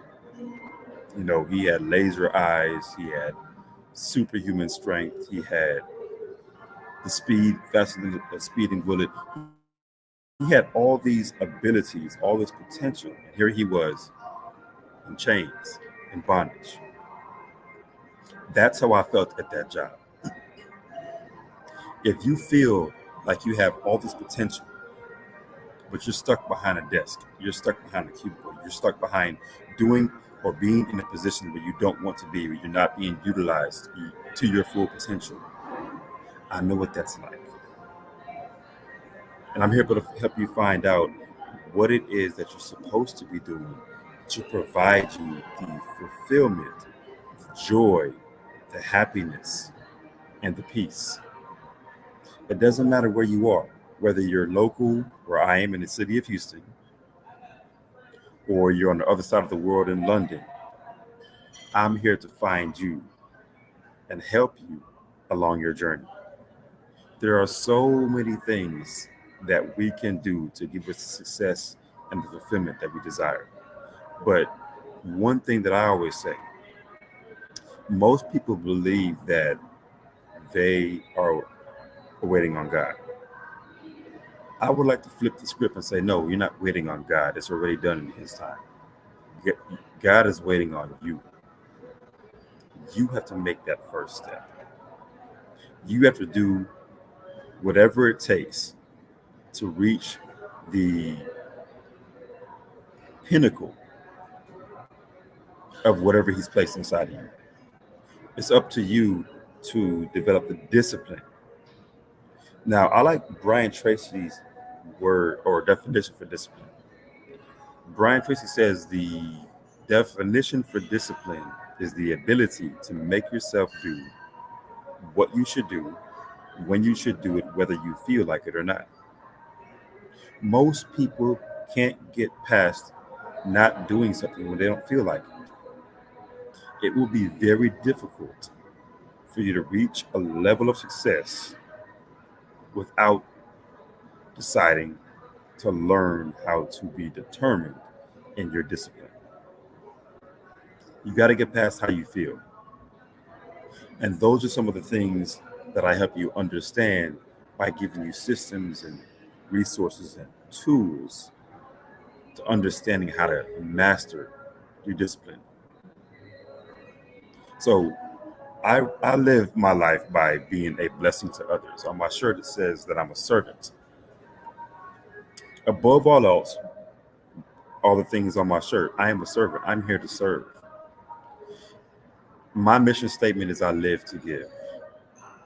Every day, I want to provide hope. hope to anybody else that's out there, whether I know them or I don't know them. I like to use the acronym for HOPE, HOPE. And that acronym says help one person every day. Every day I want to help one person reach their full potential, one person to change their mindset shift, one person to see things in a different light. Sometimes, I'm not able to change a person's life upon meeting them, but I can plant a seed right then and right there. Sometimes, if I can just plant the seed, I've done my job because somebody else will come along and water that seed. So, every single day, I want you to think about hope. Help one person every day. Jim Rome says that if you want to make $1 million, help 1 million people. Can you hear that? If you want to make $1 million, help 1 million people. The more people that you help, the closer you are to your chosen success. All right. So I'm so excited about the opportunity to be able to walk and to be able to live in my purpose. Because by me living in my purpose, I'm helping other individuals unlock their full potential. I'm helping them come across the things in their life that they never knew can be possible. They had an idea, they had an excitement, but they never knew how it can be possible or how it can be possible. So every day I want you to wake up thinking, I'm destined for greatness. Every day I want you to wake up thinking, I can do this. Every day I want you to wake up, I want you to have a reason for your existence. Most people wake up in the morning and they immediately think about their bills. They immediately think about the things that they have to do. But most people don't have a reason to get up other than to pay their bills to take care of their families. If I were to ask you right now, why do you get out of bed in the morning? Other than to pay your bills, other than to take care of your family, why do you get out of the bed in the morning? You have to have a burning reason to get out of bed. You got to have a why. What is it that pulls you out of bed? What is it that excites you? What is it that is within you that when you pull it out, you're a different person?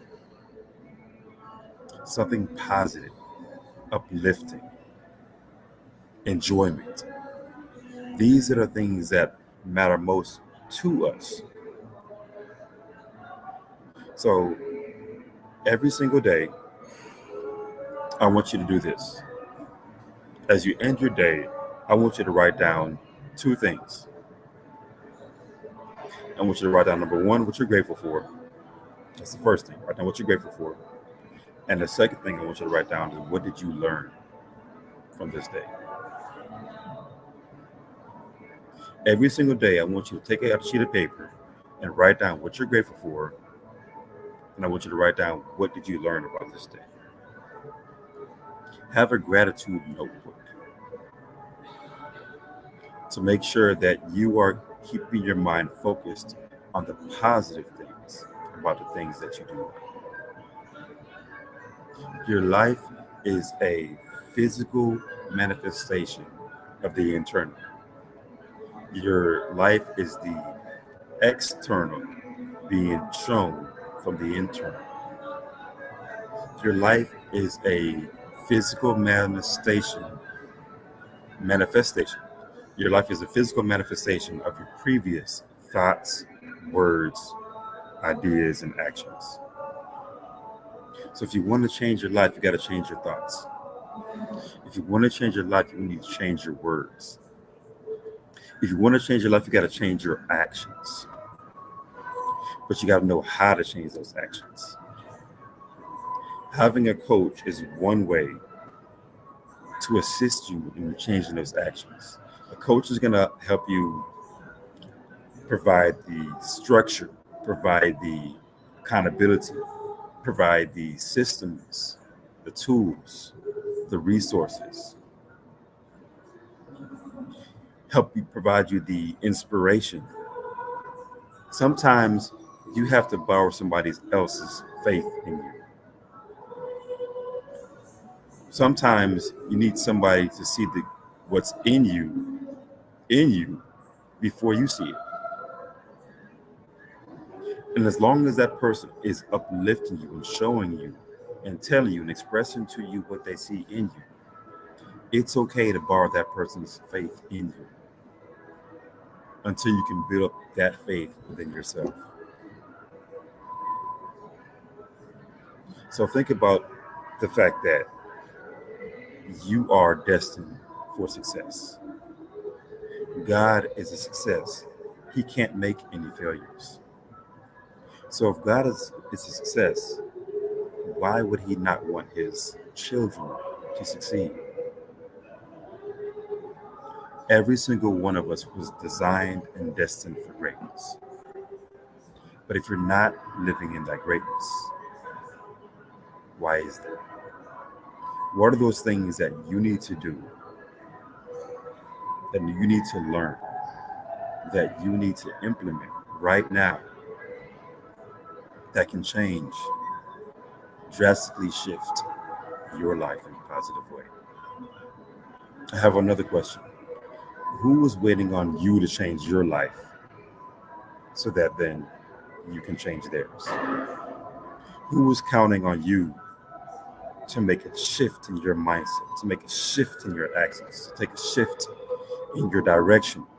Because that when you do, it changes the dynamic of their life. Is it your kids? Is it your family? Is it your friends that look up to you? We all have a circle. And we all learn and grow and feed off of each other. It's not fair for you to not reach your full potential. It's not okay for you to have these things within you that you're not bringing out of you. I implore you today, take this time out to learn more about what you can do to change your situation. I'm excited for your greatness. I'm excited for your well-being. I'm excited for what is to come with, for, and through you. Every single day, I want you to know that you are destined for greatness. My name is Coach Andre, and I want you to know that I'm here for you. I live to give, and every single day I wake up, I'm here to help you find your greatness. I love you.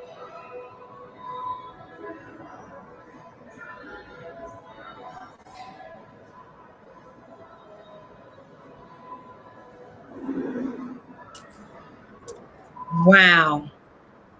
Coach Andre, that was it was invigorating. I could feel the strength that you gained from sharing yourself. You know what I mean? And just the process you've been through in your life. And just the fact that you're willing to share that with the world. You know what I mean? Something that impacted me so strong. And I think that a lot of times we take it so for granted that if we change and get the discipline about ourselves for our lives, how much it empowers and impacts those who are looking, those who are watching, those who need the permission from us just to go to the next level. To hire a coach with the kind of zeal and love, you know what I mean, and the passion that you have for what you are doing. Man, I salute you today. Thank you so much for coming on. You said so many golden nuggets. I was also thinking about how a lot of times we don't think we need that coach to take us to the next level, and we do. We need that personal support and that professional support. Absolutely. Absolutely. I mean, even if you think about it in life or in sports, in order for them to win that championship, they have a coach that's there to help them. And it's a team effort. And the coach is going to make sure that you have a system in place to get to where you want to go. And that's the power of a coach. I can tell you, I've always had a coach a book coach. You know what I mean? A coach to help me with my speaking career, a coach to help me with my courses. You know what I mean? A coach to help me spiritually. I've always had a coach. I have a coach now that is so phenomenal in my life. And I actually have two, because sometimes you may need some in different areas, but I'm also a coach.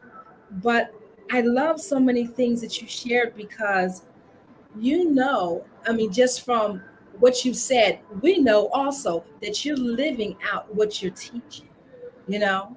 So how does someone get in contact with you? Easy. I'm easy to find. You can actually Google me, Andre Notice, Notite. You can find me at You Will Notice Me, at You Will Notice Me for Instagram and for TikTok. I'm easy to find. Andre Notice, AndreNotice.com, or you can Google.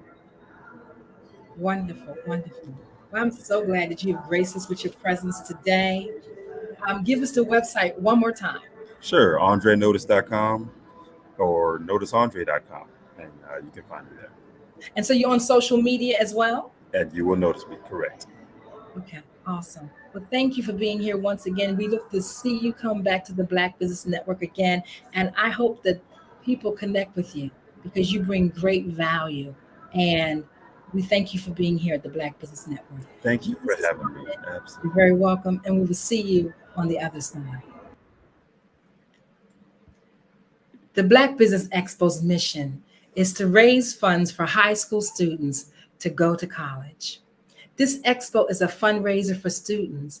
You can go now to www.blackbusinessexpousa.com to donate to the scholarship fund. Our goal is to give 10 laptops, up to $5,000 to students, and students can register now at www.blackbusinessexpousa.com, or look on the screen at the Cash App. I want to thank the Black Business Expos USA sponsors for June of 2023. We have NC 100, Moody Capital Partners, Suede Soul, Lotus Richey Coaching and Training, Carolina, Virginia Minority Supplier Development Council, Step Management, BHS and Associates LLC, Margie McLean Foundation, Inc., Mullane Shane Global, Levelless Business Strategies, and the Genius is Common Movement, Earth Essentials, the Breathing Experience Academy, Quality Coaching Consultants, Creative Force Studios, Lee Entertainment, Artistic App Design, Kelly Service Agency, and the Black Business Expo USA. Genius is common, and I will see you on the other side.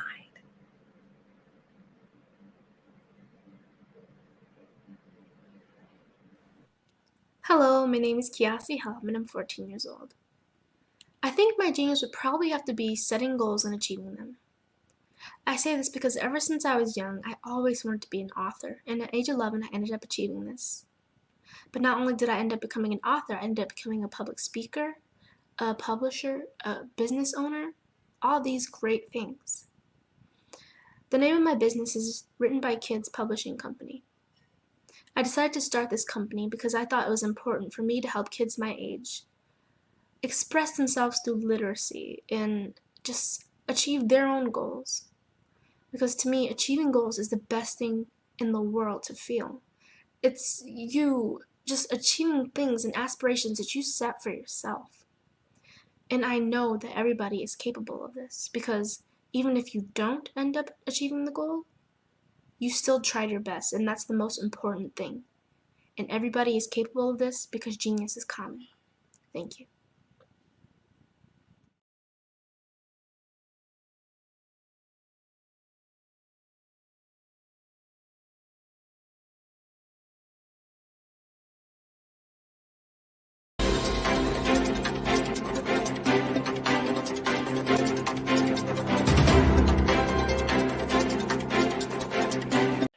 like you to imagine with me, if you will, opening an app where you can collaborate with like-minded individuals from around the world, get inspiration and in-app tools to launch and grow your business, as well as share your knowledge and earn compensation, all in one app.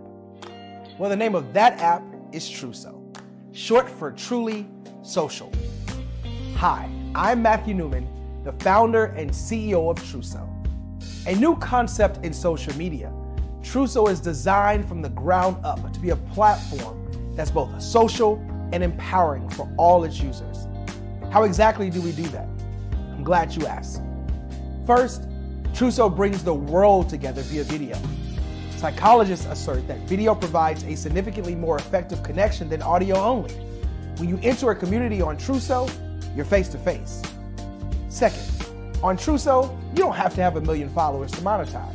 Our business model allows all hosts and moderators to monetize, no matter the size of your following, by 1, producing fee-based content, and 2, inviting others to join the platform as subscribers. Even more, Truso has an in-app resource library with over 100 free resources, forms, and documents to help you build your brand and grow your business. Third, Truso is inclusive. The deaf and hard of hearing communities make up 360 million people worldwide.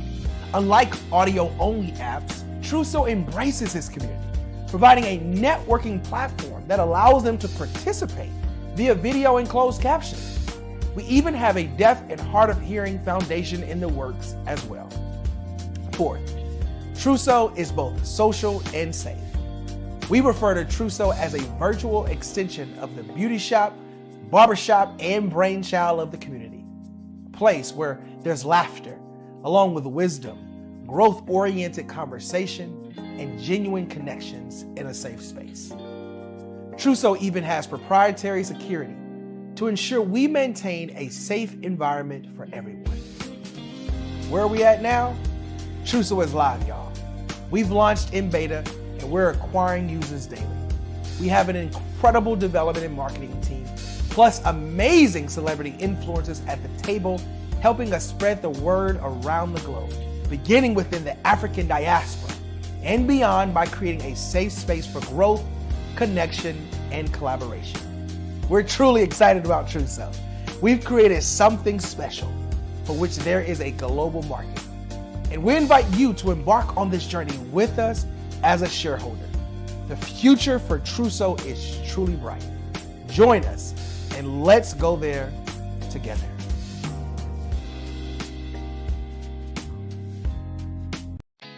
Did you know women represent just 3% of Fortune 500 CEOs and less than 15% of corporate executives at top companies worldwide? Have you wondered what the secrets are to getting into the top ranks, whether in the private or public sector? Do you want to figure out how to stop being held back in your career or passed over for promotion? Then you're in the right place. Hi, I'm Dr. Madeline Ann Lewis, President and CEO of the Executive Women's Success Institute. I have decades of experience in the military, the federal government, and corporate America, and my mission is to help women succeed and tap into their full potential. I want to reach 1 million plus women around the world to become the leaders they are meant to be.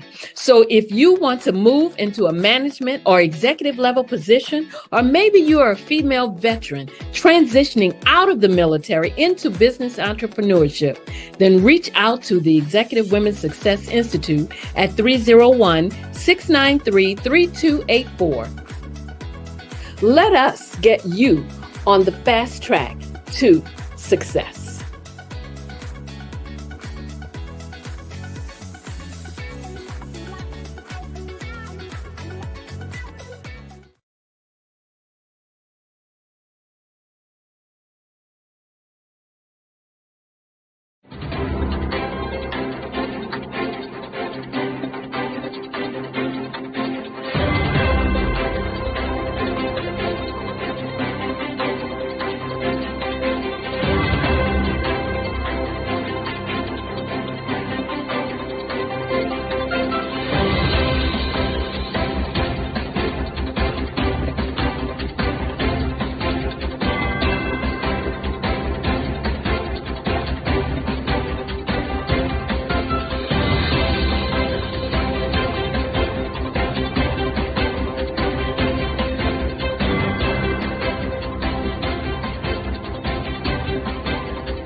Dr. Eric Kelly III and a host of phenomenal speakers from all around the globe for this 7-day virtual event that you don't want to miss.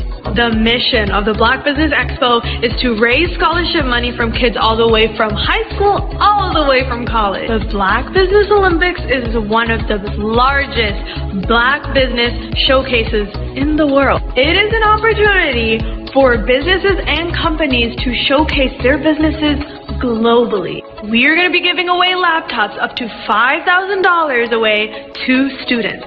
Again, I'm Olivia Appleberry, the founder of 2 Cents Finance and one of the speakers for the expo. I am so excited to see you there. For more info, go to www.blackbusinessexpousa.com or call 919-308-9090 and hope to see you there.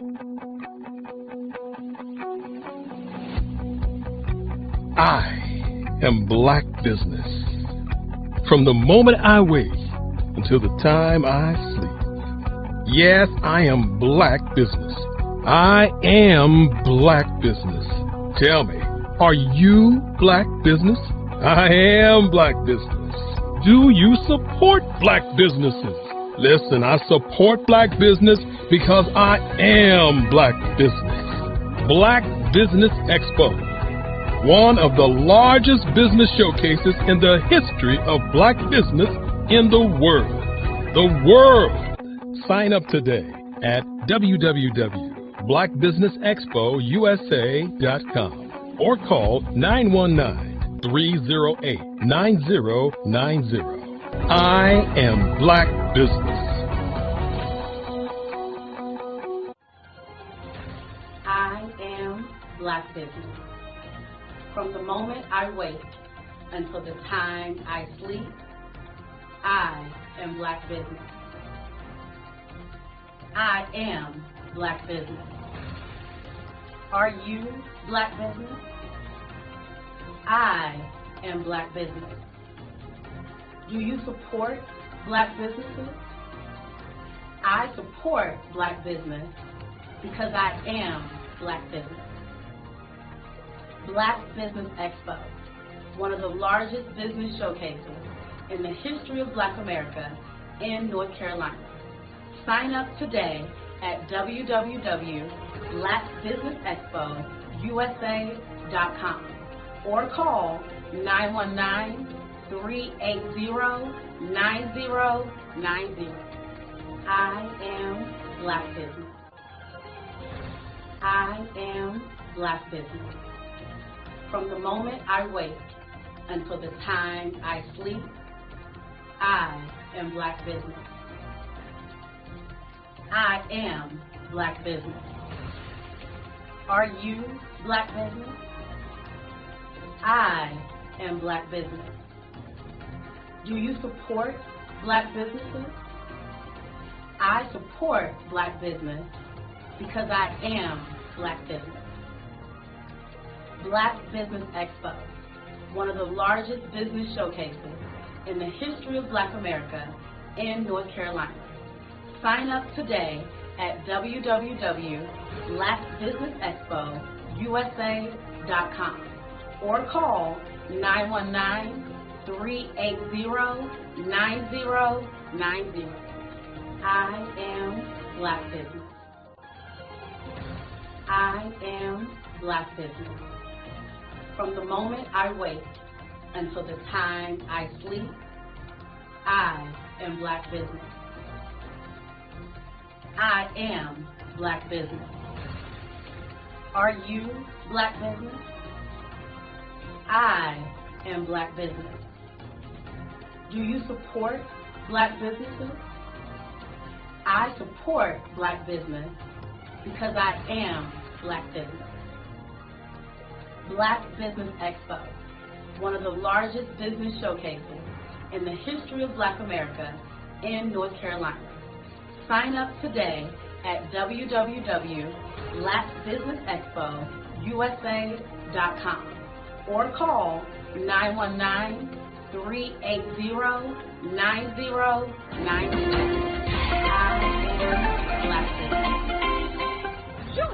Dr. Eric Kelly III and a host of phenomenal speakers from all around the globe for this 7-day virtual event that you don't want to miss. The mission of the Black Business Expo is to raise scholarship money from kids all the way from high school all the way from college. The Black Business Olympics is one of the largest Black business showcases in the world. You know how a lot of people say that being successful is a great thing? Well, it really is. Yet having a successful mindset is the thing that propels people to their ultimate success. Now, many of us get stagnated. So, have you been stagnated and stuck from realizing your dreams because of fears and uncertainties and your mind telling you what if, and you never move into action? Well, you don't have to be stuck anymore. You can break free from the mind's default framework of backing down and freezing on the track to success. When doubts and difficulties arise, I've got something for you. It's called Harnessing Your Thoughts, Take the Reins, Control Your Life and Win. And this new book is going to help you to cultivate critical thinking skills and harness those thoughts that you need to take back your control of everyday situations and win. So come and get your book on Amazon July 4th, 2023. It's coming to you to help you enhance your mindset like never before. This powerful book is going to give you the strategies, tips, and tools that you need to really harness your thoughts, take the reins, control your life, because it's time for you to win.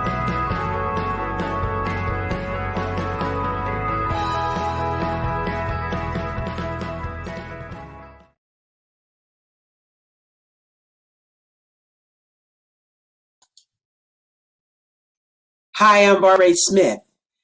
Genius is common. My genius is executive coaching and professional corporate training. As the master executive coach and corporate training ambassador for the Genius is Common movement, I help business owners craft their stories in such a way that you know exactly what they do, what they have, and what they bring to the table. Many times as business owners, we are asked, so what do you do for a living? And we could be crushing in our businesses, but we're not quite sure exactly what to say in a short amount of time. Well, I help you take those stories that are the reason why you're in business and why you're so passionate about your business and craft them in such a way that people are drawn to you, as opposed to being repelled by you. Because every conversation, every time you talk to someone about your business, you are excited about it. But are you really conveying what you do, what you have, and what you bring to the table?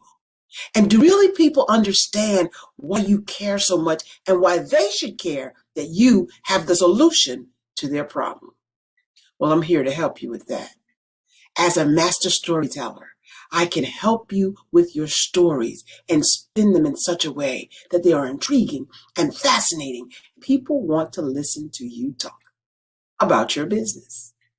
That's why at the Genius is Common movement, I am the master executive coach and professional training ambassador. That's my genius. And genius? Oh yeah, it's common.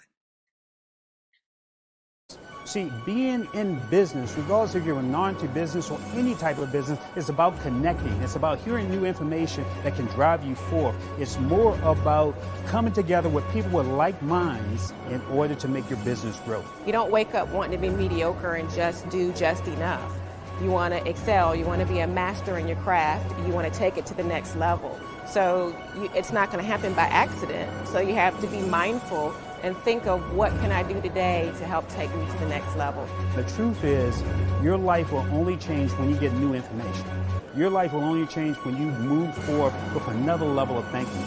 This expo is about new information and moving your life to another level.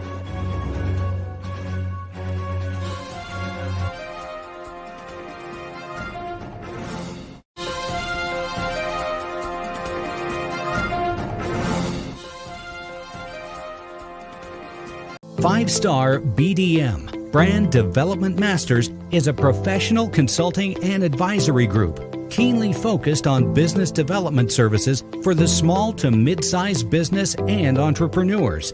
Although every business is unique, they often share business development challenges that can be addressed through smart branding. Services include process improvement and operations, digital strategy and transformation, business intelligence, digital marketing, and personal branding. Our business and personal branding company has helped a number of professionals and organizations to optimize and grow. This results in more business, more opportunities, better reach, positive outcomes. Visit www.5starbdm.com today to learn more.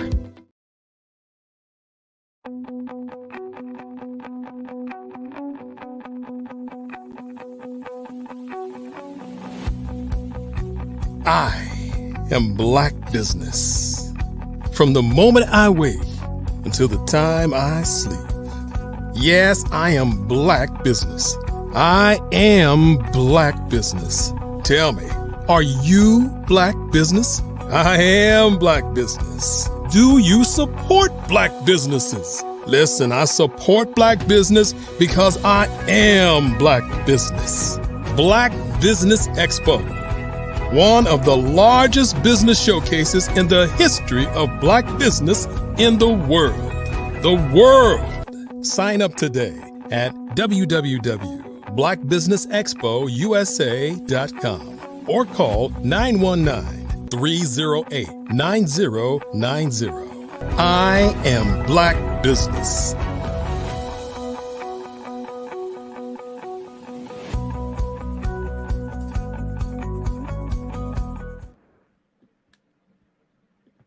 Great day, business owners, entrepreneurs, thought leaders, and corporations. Welcome to the Black Business Network. I am Eliza Carter, international speaker, author, and spiritual advisor to women, and CEO of The Breathing Experience, LLC. Visit me at thebreathingexperience.com. I am your anchor for this morning on the Black Business Network. The Black Business Network is a 24-hour business network showcasing Black businesses, business owners, entrepreneurs, and thought leaders worldwide. We have speakers from North Carolina, London, Singapore, Japan, and cities all over the United States. The Black Business Network is a global community. Sharing its business knowledge, always to empower, inspire, and educate businesses about business. Our next speaker we're going to have a chat is Mr. Steve McCullough. He is the president of Steve McCullough, LLC, a veteran and leadership development expert with over 20 years of training leaders. He is an international keynote speaker, professor, healthcare professional, consultant, published author, and trainer, passionate about developing leaders. And we're going to talk about the E factor. While academic institutions do their best to create worthy products we call students, organizations hope to fill a position with a worthy candidate. All of this is with the hope of achieving business excellence. However, is excellence defined? How do we train to reach that high bar? Do organizations build in their training plans a level of excellence, or do they stop at outstanding? Explore this notion that excellence must be defined, incorporated into our organizational models, and showcase an evolution of training methods. Let's begin today. Welcome again, Mr. Steve McCullough. How are you? Good morning. How are you? Fantastic. Thank you. Just want to ask you a few questions and kind of get into some of the greater understanding of the E factor. What was your mission at the start of building this company? So I started off in 2015 as a resume review. And seeing a lot of my students in the business college come through and their resumes were not up to par.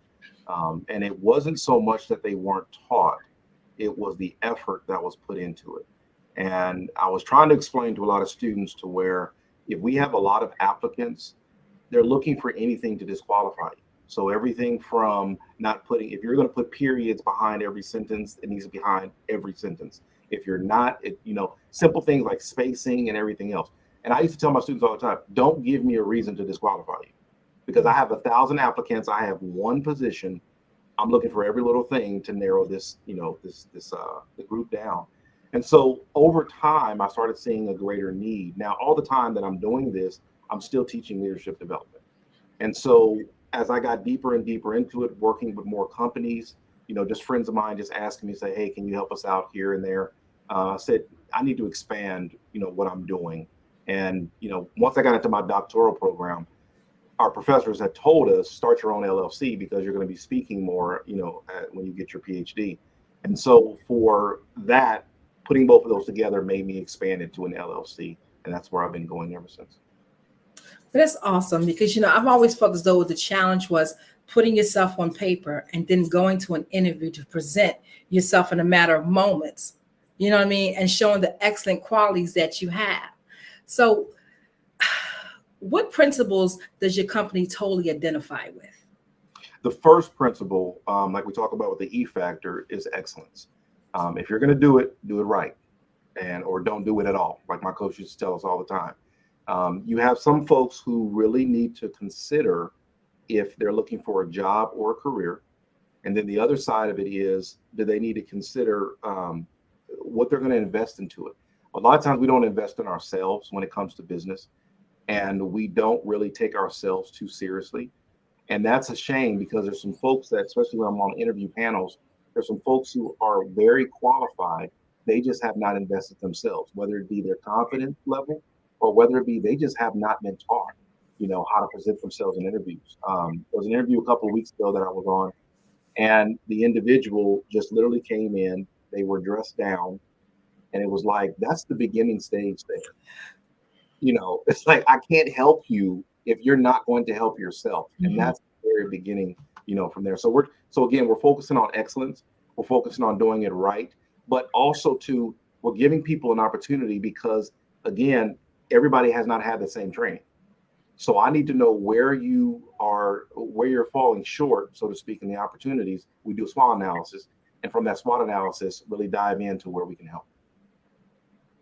That's good because I have seen that as well. I'm surprised that growing up and knowing that you had to have a set of clothes for your professional world and you had a set of clothes for play world, and now I see a lot of the younger generation coming in and not recognizing that if you don't show up with a tie, at least, or a suit jacket for an interview or certain specific colors, you already look as though you don't even come in with the knowing of how you should have a certain etiquette to show up at an interview. And we know it starts way before an interview, because if you showed it up at an interview, we know that you've not probably usually properly prepared, even though we shouldn't have to think that totally, but it creates the mindset to think that if you show up looking like this, what will your performance be later on? So, and working with the different target markets, what do you find is some of the biggest struggles for the youth? For the youth, so again, I've been blessed to work in academia and in business. And I do that, like I tell my colleagues, I stay involved with academia so I know what's coming into the workforce. It keeps me ingrained. So a lot of our youth today do not like or know how to deal with the no's. They are used to instant gratification. They're used to, if you don't give me the answer, I'm just going to look it up online. Versus us growing up, if someone didn't give you the answer, you go into the library and you're probably going to be there a couple of hours trying to look through books, try to find the answer. So it is a good thing that in technology is increasing, but it's also a bad thing because patient levels have gone down. People are impatient. They're very quick to get attitudes when they get frustrated. Now, the other side of it, and like I always love to encourage my young folks, is use your technology. And like I say in the business formula, old wisdom young energy. We got to have both of them, because my young folks coming in that have, these wild ideas, they're great ideas. I need you to talk to the folks who've been there for a while, not to discourage you, but you still need to figure out how to propose your ideas, how to talk. You just don't walk up to a CEO and just start blabbering off. The folks who've been there for a while can tell you, you might want to set up an appointment. And before you go to the appointment, you might want to have these things. So when they ask you these questions. So I encourage my young folks, back to your question, to number one, have that old wisdom, have someone that can speak into your life. That's why you have mentors. I have 3 mentors right now, and I'll always have mentors, because you need people who've been there before that can really help. It doesn't matter what age you are. There are some folks who you need a younger mentor to keep you ingrained. So always stay learning and always have that wisdom in your corner there. That is so key. That is so key. The mentorship is such a key component now, because we know, and we've had this conversation about, a lot of the younger generations are growing up in one-parent households. So you may have the mother or the father working so hard, they don't have a lot of time to spend with the child. So technology is teaching them on top of their peers and whatever influences that they have. So thinking about the older generation, what are some of the challenges that they have as well? So the older generation, let's go back to the interview example. The older generation, you have a disconnect from academia for a long time. I was working with some executives probably about a month ago, and I was like, it's time to sit down and go over your resume, because if you want to get to another senior level position, we need to go over the resume. And the comments were like, I haven't seen resumes in 20, 30 years. I haven't had to apply for a position, because depending on your organization that you're in, you're moving up. You don't really have to apply for a position, because, like, I call it battlefield promotions. Someone left, someone retired, you're next in line, they move you up. So they haven't really done the interviews. And so telling them to be patient and go through the process again, always stay learning. So even if you've been in the game for 20 years, you're going to have to go back to that high school level and really look at your resume again. The other one is be patient with the young people. Okay. And I always tell them, I said, at some point in time, we were young too, and I'm not that old, but I just remember in high school, we had crisscross, so we were putting our clothes on backwards. I like to encourage our young folks nowadays to keep your clothes on, be creative, just cover up, And so our older generations, encouraging them to say, you were there once. And how would you like someone to talk to you when you were that age? So always keep that positive approach on it, and don't just shoot them down and say they're never going to understand, because someone could have said that about you as well. That's an excellent example. It makes me think now too, is because a lot of the older generation is reluctant to do the resumes because they've been in their positions for so long. Do you consider doing like bios with them as opposed to doing resumes sometimes? The best advice that I'll give on that is, what is the company standard? Okay. So I encourage them always call the company, ask for the hiring manager, and ask what they're looking for, because different industries require different things. You may have one industry that wants a bio. They want an executive summary on top, where some are just like, we don't care about all that. We just want to know the meat. Some will require a CV, like working in academia, you need a CV. So you're going to have anywhere from, let's say, 10 to 15, 20 pages, versus some industries are going to tell you, no, I'm only looking at 1 page. So you need to condense all that down. So always call the hiring manager for your particular industry and ask them what they're looking for. A lot of people don't do that, and they don't think that they can, but you can do that. And I think people lack in researching the organization that you're going to present to, because of course, the more you know, it's easier to flow in a conversation and show that you're interested in whatever organization you're pursuing for your next level of employment, or whatever the relationship is. And I think about teachable moments. I was in the store yesterday doing some shopping, and I had gone to try on something, and the young lady was so curt. So I always think about, what's the teachable moment here for her? So I said to her, I said, kindness is good energy. She says, what are you saying? I said, kindness is good energy. And she paused for a moment. I said, it does never hurt to be kind. because she was so curt with everybody around me. It wasn't just me. So I didn't take it personal, but I saw it happening. And I always think about the teachable moments. That takes me into your book.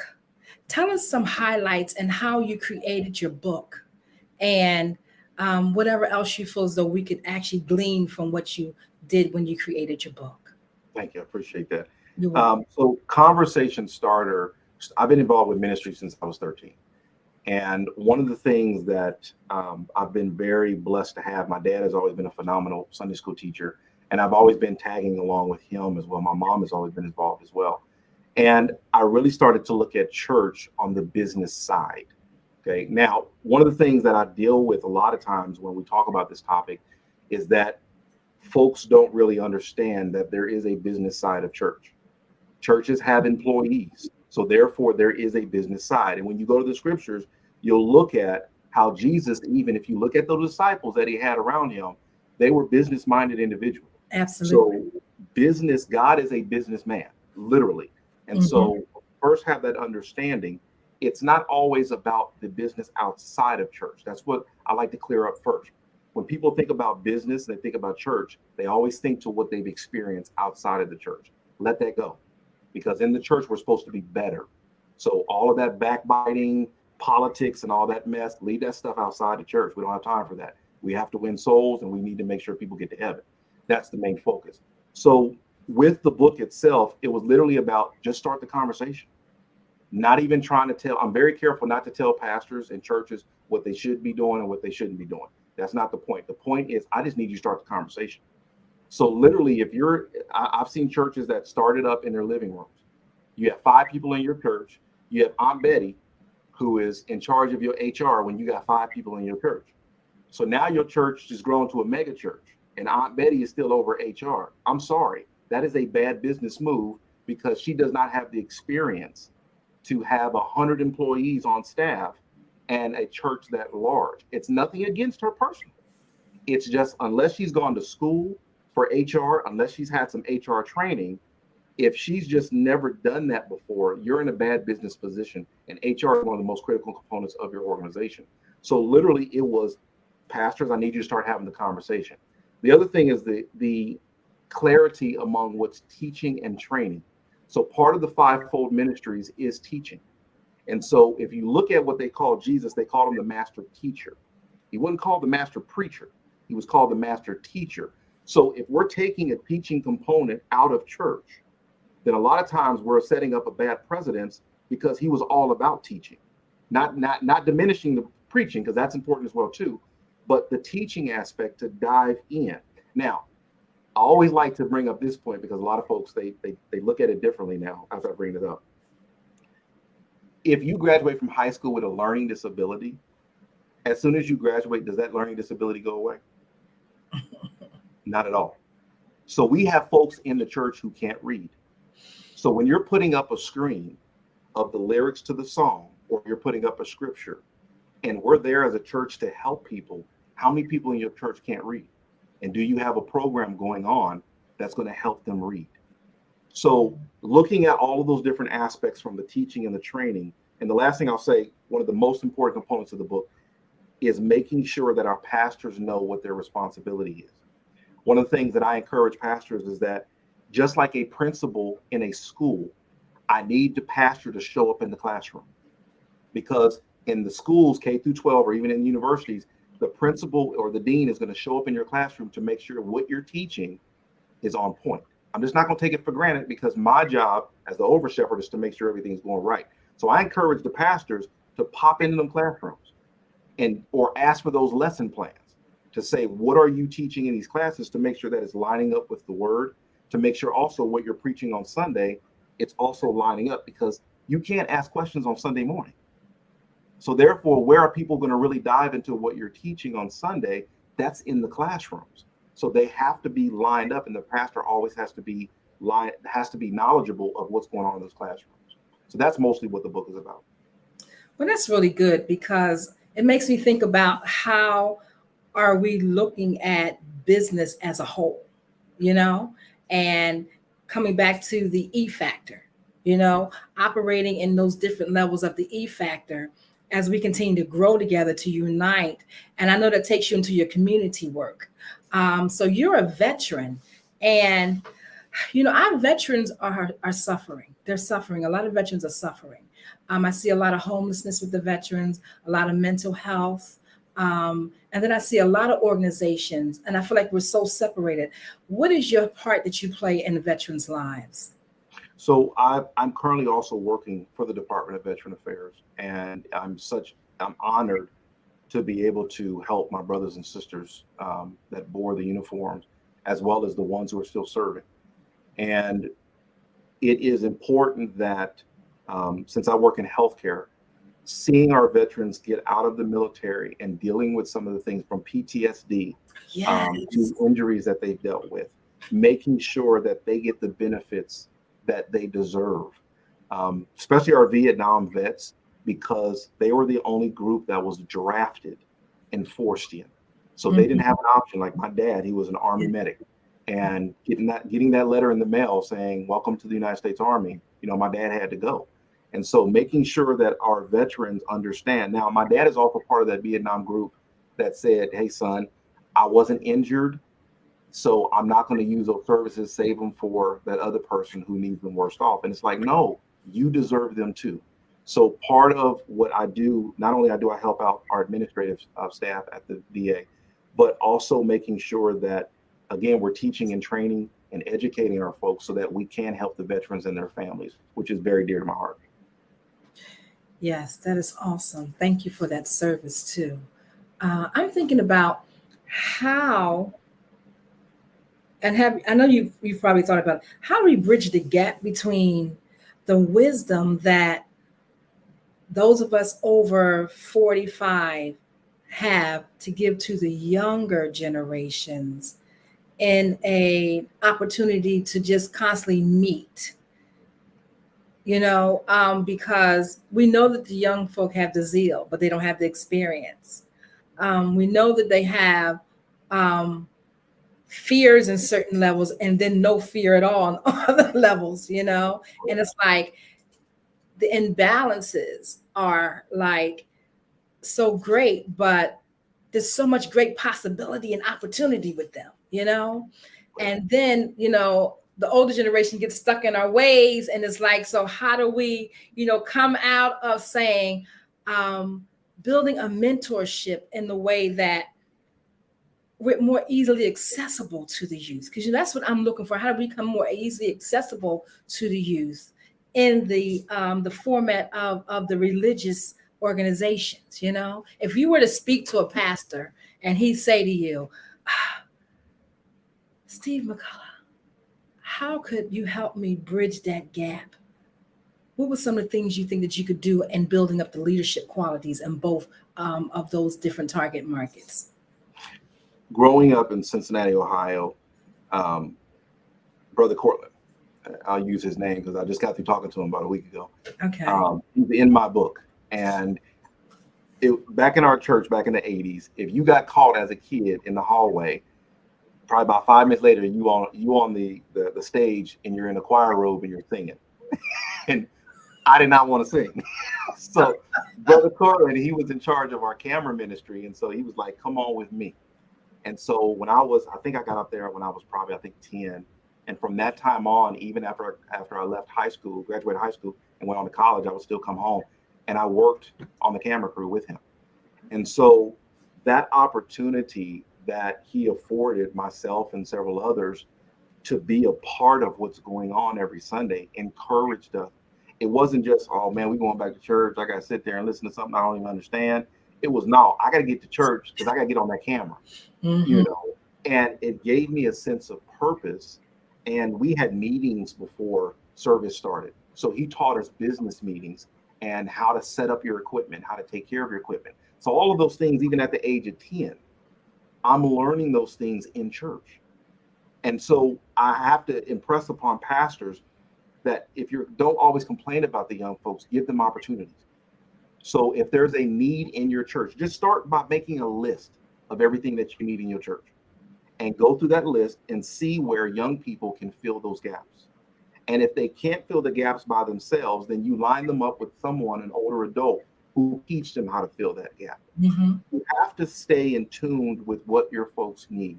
Number one, if I have to talk to a young man or a young lady who wants to be a car mechanic growing up, I'm gonna find a car mechanic who has his own shop or works at a car shop who's in the church. There's your internship right there. Mm-hmm. Everything that you need is typically in the church. So we just have to stay connected. So giving the opportunities and then also applauding your young folks as well too. You know, these young, they're very tech savvy. So if your church doesn't have a tech program, you got some young folks who are tech savvy, so start utilizing. So create the opportunities for them, and that'll bridge that gap. That is awesome. You answered that very well because, you know, growing up, we knew that you will have to handle your business. You have to handle it right, you know, and that's so not the norm now. People are running from handling their business properly or effectively. So, what's some of the trainings that you do with the youth that well, let me just ask you this before I go there. How do you reach that population? So the first thing is be present. If they don't see you, and so one thing I do with my student is a prime example. It's a 3-stage exercise. I tell all my students to close their eyes, and when I count to 3, open their eyes. So the first time we do it, they open up their eyes, and I start pointing at them, and I say, no, no, no. And I'm pointing at every single one of them. Then I say, close your eyes again. They open up their eyes, and I go back around. No, no, no, no. They close their eyes again. And the next time they open up their eyes, and I'm waving at them this time. And I asked them, I said, what did you think was going to happen? They said, well, I thought you was going to say no. So now the significance of that is that how your people see you? Every time you show up, you're always saying, no, don't do this. I mean, that's even for parents as well, too. Mm-hmm. Do they see you in that light? So showing up to younger people events, not to tell them how to do it, not to tell them what they need to be doing or what they're doing wrong, but just show up and support. Over time, they're going to build a trust with you. And then from there, they're going to start asking you questions on their own. They might even get you involved. So if you have, let's say, for instance, you have a young people's night to go bowling, just show up. Don't try to participate, but just show up and help out. Let them do their thing. Before long, I can almost guarantee you, they'll turn around and say, hey, you want to jump in with us? You know, and they'll probably turn into a competition because you know how kids are. Like, I could beat you, you know, and next you know you're bowling with them and you've developed a relationship. Now, from there, you can have those conversations about, hey, let me teach you how to spin the ball. You know, but we first developed a relationship, not telling them first. Last thing I'll say in regards to that is what I like to do is show the hand. I can either point and tell you to do something, or I can ask you to do something. The results are going to be the same, but it's just how we did it. So again, are you pointing at a young person and tell them you need to do this, you need to do that, or say, hey, do you mind doing this for me? It means a world of difference. It does. It really does. Now, when you work with a youth and individual coaching, does the whole family get involved? Yes and no.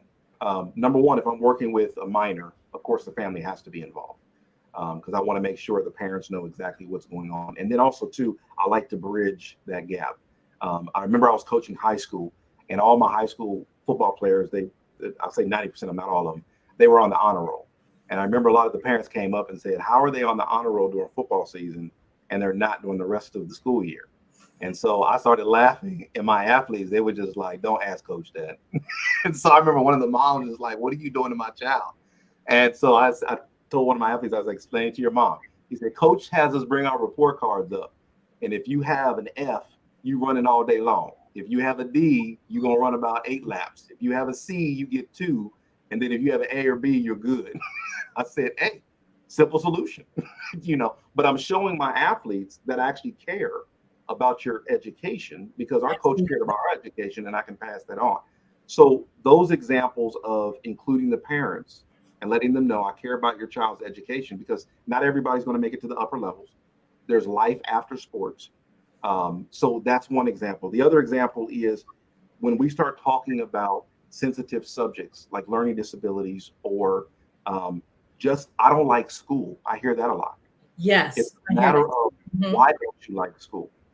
So a lot of times you'll have adults who don't listen to the child. And it's not that the child doesn't like school. It's probably because either they're being bullied or They have a learning disability that nobody knows about.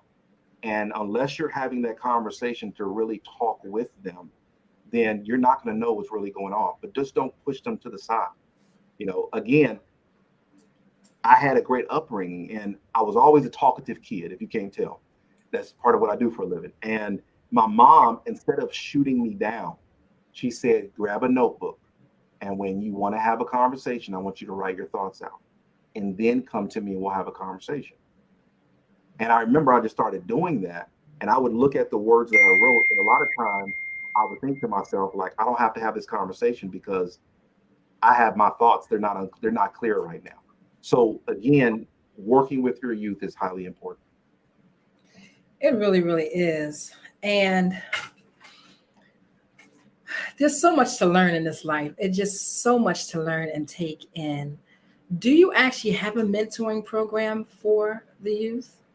So my mentoring program is not an official mentoring program. Okay. It's just word of mouth, to where if I have some adults that I personally know and they've asked to, work with their kids on special areas, that's something that I hope to have in the future, that I can devote more time to. But as I'm getting this business off the ground, and traveling more and more, I just don't want to start it, because when you're mentoring folks, the number one rule is you got to be there.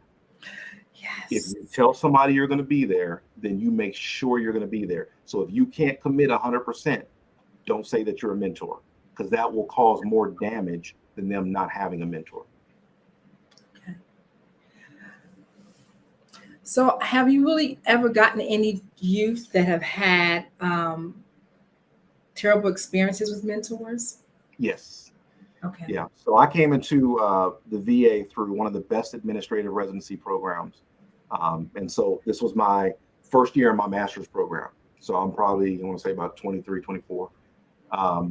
And it's called the Graduate Healthcare Administrative Training Program, one of the best in the world. And I shadowed a medical center director who, is phenomenal, absolutely phenomenal. And I learned so many different lessons. Now, we would meet at conventions for our internship program, or residency, excuse me. And we would talk about our experiences. So one of my colleagues, she was starting to share about her experiences. And she said she got in there and the director didn't want anything to do with her. Didn't want to talk to her. Probably in 2 months said one word to her. It was literally for him to be able to put on his resume that he was mentoring young adults. And that's what it was all about. However, this is how God works things out, because about a month later, she had a different report. She said the assistant director that was there, who was a female, and a Black female, pulled her to the side and said, I got you. And that relationship, she didn't have to do it, but she pulled her to the side, and that was one of the best relationships that she's ever seen. So there's always a ram in the bush. And there are people out there who just want to put things on their resume to boost themselves up. But I tell people all the time that mentorship programs are a viable source of sustaining our organizations and sustaining our businesses. This is the next group that's coming up. They're going to be taking over. They're going to be making sure that what we're doing, and in my case, healthcare, continues on in our society and our communities. So we need to invest in our young people just like someone invested in us. That is so true. I know there's a lot of recruiting going on for the armed services now. Yeah. And if a young man came to you and he was being pressured about going in the armed services and didn't feel like he wanted to go, how would you mentor him? The same way I would tell a student that someone's pressuring them to go to college or the university. Okay. My first question is, what do you want to do for a living? Mm-hmm. And typically I ask a lot of times, before you retire, what do you want your title to be? That's my usual question. Okay. Because I want folks to think about what their life is going to entail, because it's going to take a different path, to where you get there. But for a student in that regards of being pressured to go into the military, the first thing is I like to align the services. All of the services have different specialties. One of the reasons why I went into Navy is because Navy has the best medicine. No offense to anybody else who's listening, but they do. They take care of the president. So the Navy medicine was for me because I wanted to go into the medical field, which I'm in. And so I wound up had an opportunity to go work with the Marines as well, because I was a Greenside corpsman. And that changed my life. Just an awesome time with my Marines. Even still to this day, if I see a Marine that needs help, I got you, and there's a brotherhood there as well. But the pressuring part is, number one, be honored to serve your country, but I don't want you to make a decision that you're not going to like. So if whatever field you want to go into, find the branch of service that lines up with your field. If you want to be an engineer, if it's construction or something like that, you got the Army, you got the Navy with the Seabees. If you want to go into space, we have the Space Force now. So if you like to play video games and somebody's pressuring you to go in the military, hey, we got the Space Force. Go play some video games. Yeah. So there's a lot of opportunity out there to make sure they're lined up. But make a decision based off of what you want to do. And that's so empowering. Steve, it's so empowering because when I started out going to school for law. And once I got into paralegal studies, I was like,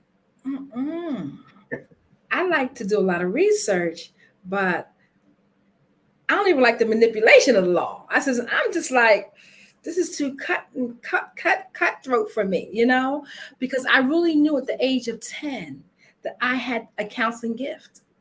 And so, but my parents weren't really listening because they were like, okay, we got a CPA in the family, so we need an attorney in the family, And so I started the path, but I was dealing with depression and just the pressure, and I just didn't know how to really get to my dad and say, Dad, this is not what I want to do, until I had the full epiphany to say, I feel like this is not working for me. And like, I know that I'm a counselor. I know I've been coaching my friends. I was even coaching adults at a young age, but I did not bring it together until that day it hit me. And I was like, there's a real disconnect here, So when I began, I literally moved out of the house and got an apartment because that gave me like the strength to say, okay, I need to make some new decisions for myself. But my dad was like coming to visit me every single morning. Why did you move out? You're too young to move out. Da, da, da, da, da. But this is the blessing. I applied for a job that I knew I did not qualify for on paper, but I knew in my heart I was a counselor. They actually hired me by default. I went to the interview in the snow and nobody else showed up for the interview. So I got the job by default. And I tell people, if you believe in yourself, you know what I mean? That you can do something, you have to pursue it, So they actually put me through school for free. My parents were happy about that later on. Right. Going through the struggle, you know what I mean? The challenges, the emotions, to stand up for myself was so hard at that time, And I know youth continue to have to deal with that. I met one of my students when I probably my second year of teaching college. He was in my class. I was teaching a hospital administration class. And he was just frustrated every day and he wasn't doing well on his assignment. So I said, let me talk to you after class. And so I said, what's going on with you? And he was like, I don't really want to be here. And I said, where do you want to be? He said, I want to be a police officer. And I said, so why are you taking hospital administration as a major? He said, because my parents told me that I just needed to get a degree. And so I just went in, pick one and just went after it. I said, this is what I want you to do. I said, I need you to go downstairs right now and disenroll. And his eyes just lit up like, huh? I said, there's a police academy right down the street. I want you to go down there. Now, I want to say probably about 3 years later, I saw him in the hallway, police officer in his uniform. So sometimes the no's get us to the yes. There's something that I do with my students a lot. I put dots on the board and I always leave a section in the middle that's open. And I tell them the more no's you get is going to lead you to the space in the middle, which is the yes. So volunteer as much as you can to figure out if this is what you want to do. Yes. I don't want to see you go through 4 years to get a degree that you're not going to use. Mm-hmm. So volunteer while you're in high school and even make up volunteering opportunities. If you, for the lawyer example, matter of fact, if you want to be a lawyer, I don't want you going to work at McDonald's. Now, I'm not knocking those jobs, but if you want to be a lawyer, go to a law firm. I don't care if you have to take out the trash every single day and that's your job. You are in the place where it's a law firm. So create an opportunity for yourself and show them that you're serious about it. Because one day you're going to stop taking out the trash, and you're actually going to start helping them on assignments. And next you know, then you're on your way. That is so good. I know this conversation today empowered someone to examine, what their path has been and are they ready for a mentor? I believe everybody's always ready for a mentor because mentorship really is that personal professional support that we need to have somebody listening to what our concerns are and then giving us some specific strategic answers and guidelines on how to move forward. So with that, Mr. Steve McCullough, I so appreciate our conversation today. You really spit out a lot of golden nuggets and great success in all that you do. Thank you so much. Is there anything else you could share with us before we depart? Keep learning. Learning is a large part of my life. And like my grandmother said, when you stop learning, that's when you die. So all through life, keep reading, keep learning. And whatever you do, the gifts that you have been given are not for you. They're for you to make a difference. Awesome. And tell us how to get in contact with you again. My website is stevemccullough.com. And also, too, I have a LinkedIn site where I put out 2 posts a week, leadership in the word. So scriptures, and then we talk about leadership principles behind them. And then also business fitness, where we talk about practical application of business. They're fun posts. They're not too serious, but they just put out some nuggets out there. But twice a week, you can find me on LinkedIn, Facebook. You can find me on Twitter and Instagram as well, too. Awesome. Well, thank you very much for spending your time with us today and sharing those golden nuggets that we need to understand the level up to the E factor, that level of excellence that we all strive for, but most of us need to know it is obtainable. So thank you. And genius is common, and we will see you on the other side. Wow. Awesome, awesome, awesome. The Black Business Expo's mission is to raise funds for high school students to go to college. This expo is a fundraiser for students. You may go now if you're a student to www.blackbusinessexpousa.com to donate to the scholarship fund. Our goal is to give 10 laptops and up to $5,000 to students.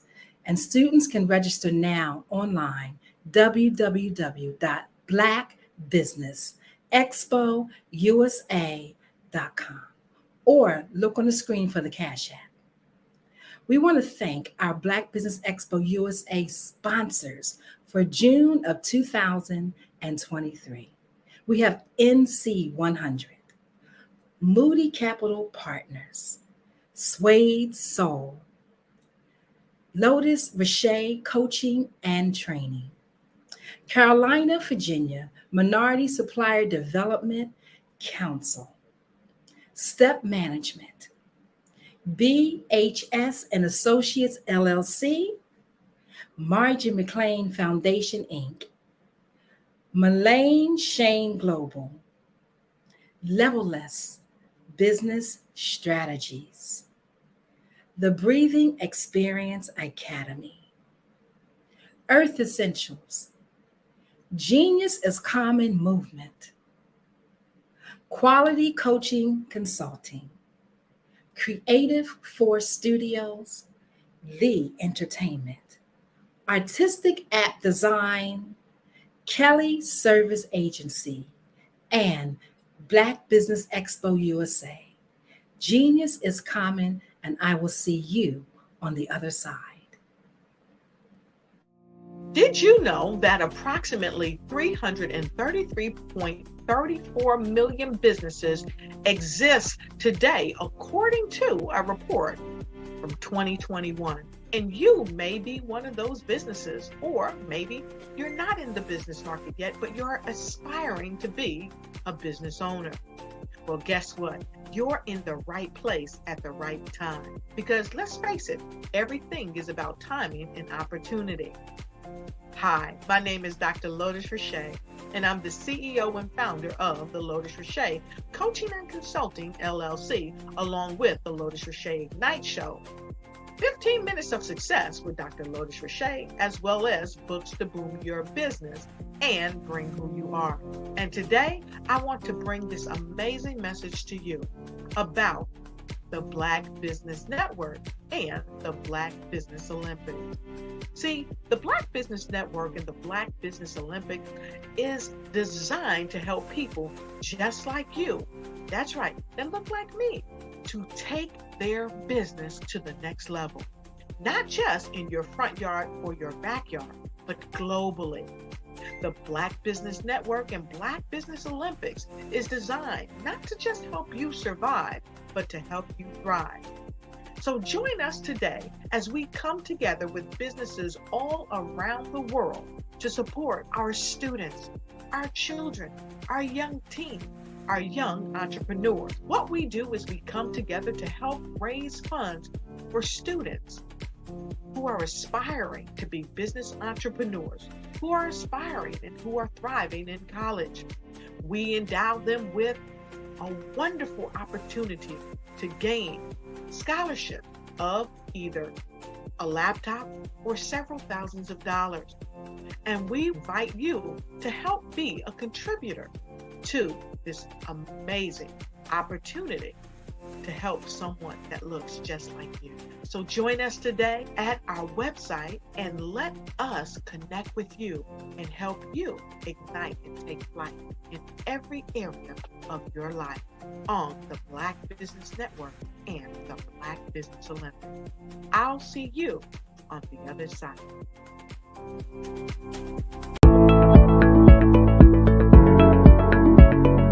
Prepare for what's coming and dominate in economic winter. Stand strong and thrive by showcasing your great products and services globally through the Black Business Network and Black Business Olympics.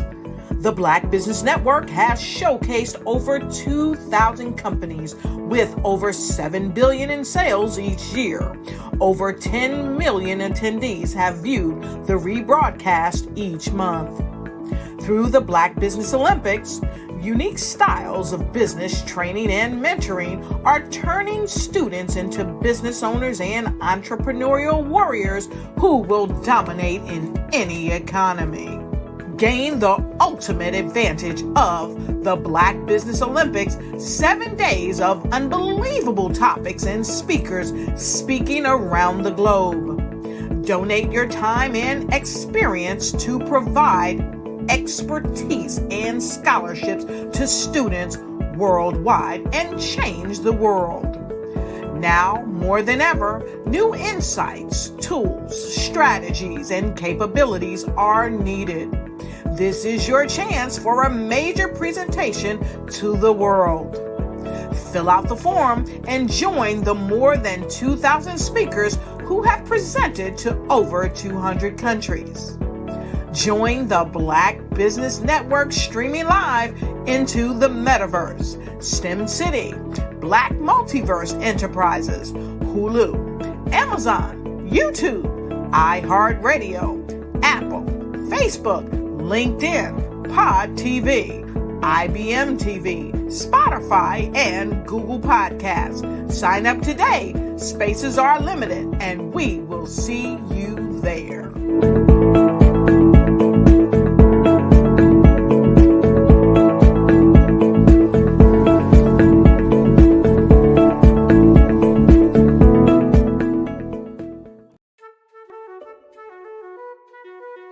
This is Dr. Arnold T. Petsworth. Yes, that's his given name.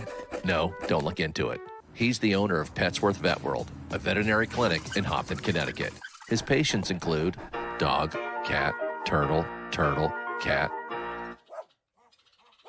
turtle, frog, hamster, fish, Goldie? dog, and this alpaca. Due to doctor-patient confidentiality, we can't tell you their names. Business at Vet World was steady, and then quarantine hit. Neighbors on every lane, drive, and even a few cul-de-sacs brought new four-legged friends into their homes. Bunnies. Bunnies. You guys are so cute. Bunnies. You are so cute. Bunnies. You're so cute. Bunnies everywhere. A lifelong lover of Laporte, Dr. Petsworth welcomed these new patients with open arms. Hi, how you doing? How is she? Did you meet Jackie? Jackie, Barbara, Jackie?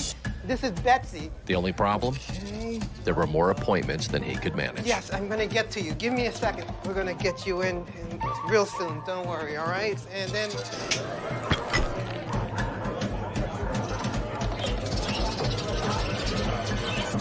That's when Dr. Petsworth turned to his American Express business card, which offers flexible spending limits that adapt with his business. He decided to hire a new assistant, Julio, who's actually more of a bird guy. But that's just between us. And with the power to make big purchases in his hands, he used his card to furnish a new exam room with extra tail space. Together, Dr. Petsworth, Julio, and American Express Business made sure all the pets of Hompton got the love and care they deserved. All right, Julio, man, that was great, man. And everyone was happy, especially these guys.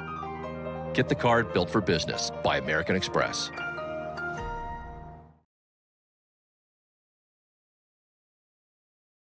I'd like you to imagine with me, if you will, opening an app where you can collaborate with like-minded individuals from around the world, get inspiration and in-app tools to launch and grow your business, as well as share your knowledge and earn compensation, all in one app.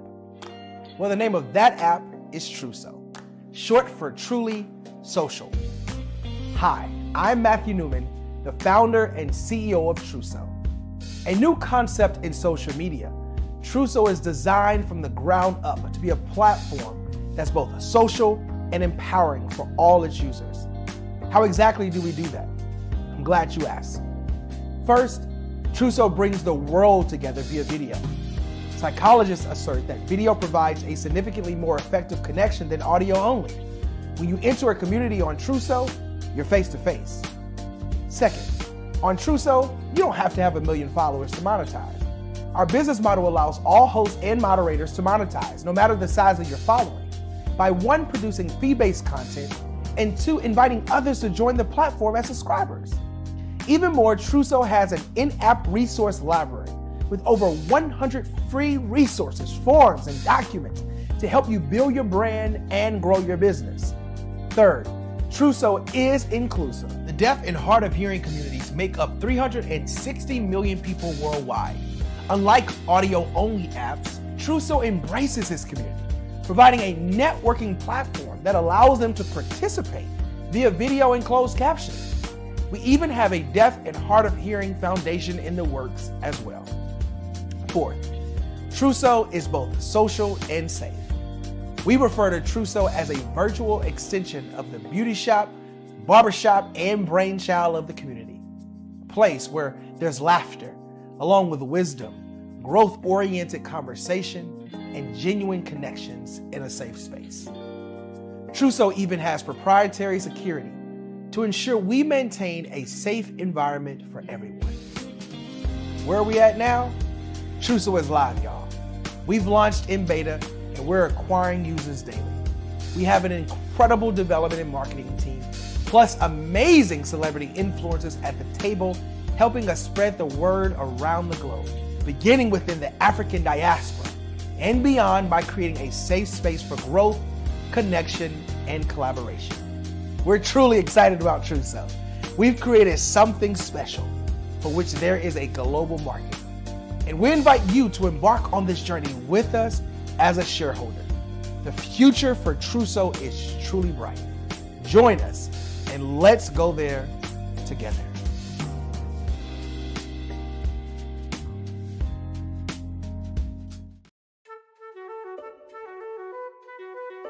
This is Dr. Arnold T. Petsworth. Yes, that's his given name. No, don't look into it. He's the owner of Petsworth Vet World, a veterinary clinic in Hompton, Connecticut. His patients include dog, cat, turtle, cat, turtle, frog, hamster, fish, Goldie? dog, and this alpaca. Due to doctor-patient confidentiality, we can't tell you their names. Business at Vet World was steady, and then quarantine hit. Neighbors on every lane, drive, and even a few cul-de-sacs brought new four-legged friends into their homes. Bunnies.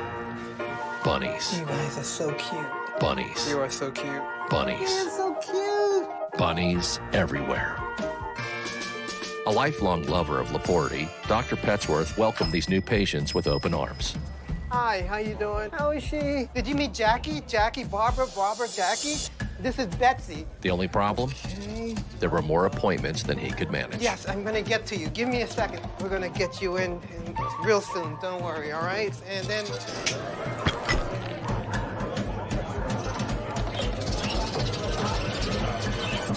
That's when Dr. Petsworth turned to his American Express business card, which offers flexible spending limits that adapt with his business.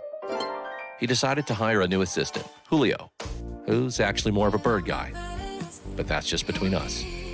And with the power to make big purchases in his hands, he used his card to furnish a new exam room with extra tail space. Together, Dr. Petsworth, Julio, and American Express Business made sure all the pets of Hompton got the love and care they deserved. All right, Julio, man, that was great, man. And everyone was happy, especially these guys. Get the card built for business by American Express.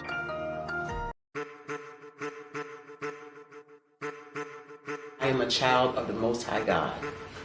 He has gifted me in ways that I could not even imagine and didn't know.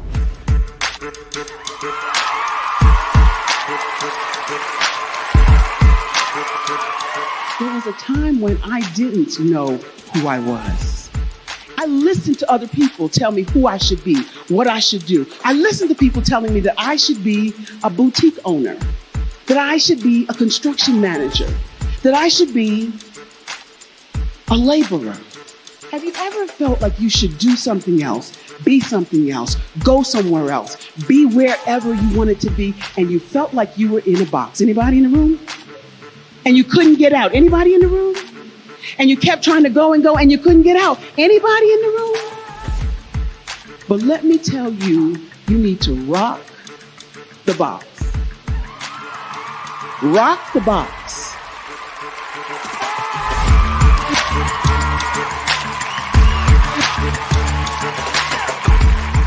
I am engaging, inspiring, and empowering.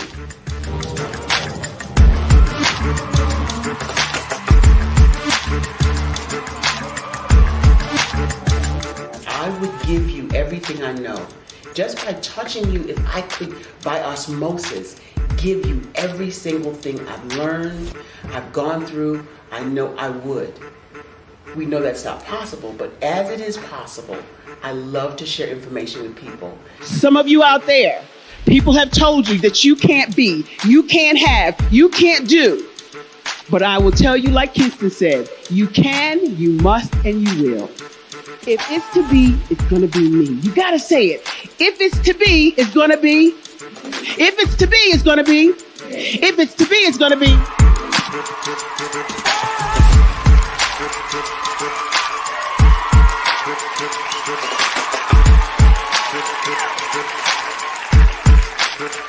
Barbara is because she believed what her mama said about her and not what other people told her.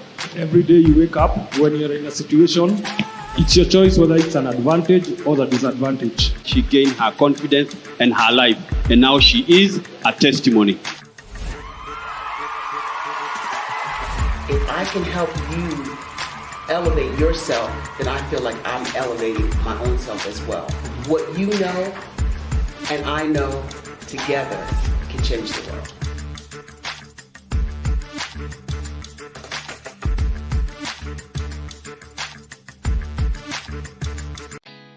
Did you know women represent just 3% of Fortune 500 CEOs and less than 15% of corporate executives at top companies worldwide? Have you wondered what the secrets are to getting into the top ranks, whether in the private or public sector? Do you want to figure out how to stop being held back in your career or passed over for promotion? Then you're in the right place. Hi, I'm Dr. Madeline Ann Lewis, President and CEO of the Executive Women's Success Institute. I have decades of experience in the military, the federal government, and corporate America, and my mission is to help women succeed and tap into their full potential. I want to reach 1 million plus women around the world to become the leaders they are meant to be.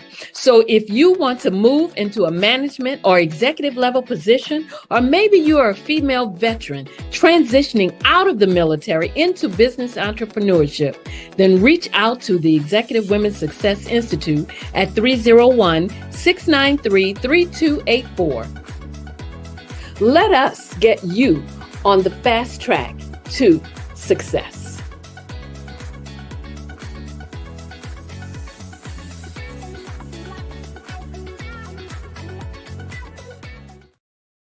I am from Washington, D.C., but I was raised in Durham, North Carolina.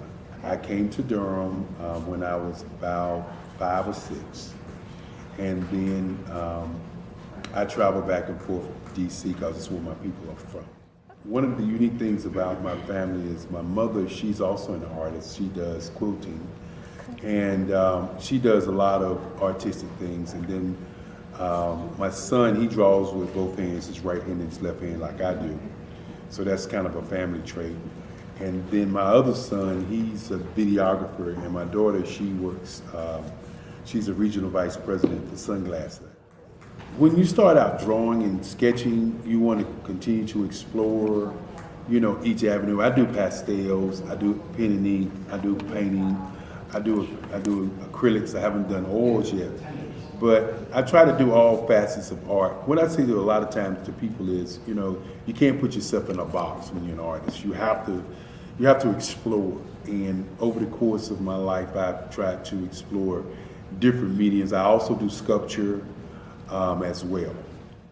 I choose my subjects by the intensity that they have in their faces, or the intensity that somebody is moving, because I do more than portrait drawings. I also do I do abstract, and then I do figurative drawing also. Well, what happened in this particular show is that I started out trying to come up with something that would be a little bit different than what everybody else is doing. So I was working on a Barack Obama show, and they wanted me to do some paintings of Barack. And so what I did was, because of the deadlines, I kind of did it kind of fast. And then I realized when I was doing it fast, I enjoyed it. And so then I started doing other pieces the same way, and I started to enjoy those pieces also. And so I came up with this particular style, and it's a style of lines and colors. And what's interesting is that when I was in college, I did a show called Lines, Colors, and I talked about the boldness of the blacks, the hotness of the whites, and this is how this has come about, you know, later on in my life. And the colors comes from a lot of the entertainers that I work with, where they wear different colors. They don't wear, you know, your plain reds or your whites. They wear different colors, and so that's also another piece of what's giving me the colors. The subtitle of this show is Faces That Speak Life. That's real critical. Faces that speak life. Each one of these pieces is a life source and a life energy that's being put on display for people that are looking at them. You know, I always say in terms of my art, it's not important that I draw them. It's important what you get out of what I draw. You know, I don't try to just draw it because you like it. People wanted me to do prints. I didn't do prints. You know, people asked me to do different people, but the people that I choose are people that make a difference in the lives of people in the world. So the human landscape idea was, again, as I say, the lines represent your emotions, it represents your ideas, and it represents your journey as a human being. And that's why you get the different pieces and the different looks. And as you notice, I try not to do one look that looks alike another look. And that's what's the most important part of this show. What if you could build your own city? A place where every child can find nurturing people to help them achieve their full potential. A place where every adult can access job training support, where health education is abundant. where social justice ruled the land, a place without limitations. Welcome. You have arrived at STEM City, USA. It is what every city should be, a safe and trusted community where you find people and resources to help you become everything you are and beyond. STEM City is unlike anything you have ever experienced. It is a digital twin of the world around you, only better. STEM City is about energy and soul renewal. It is more than a digital world. You can almost feel the power of live cultural events, music, and theater. STEM City promises a better future for children with caring mentors and hands-on activities with dedicated tutors to support our youth. STEM City is your passport to a healthy lifestyle with weekly events addressing our community's many issues. STEM City is your financial well-being with helpful information on wealth management, career advancement, job training, and so much more. STEM City is the community you deserve. It is the city where your dreams can come true. STEM City, USA, a place in the sky that is accessible to all who reach for the stars.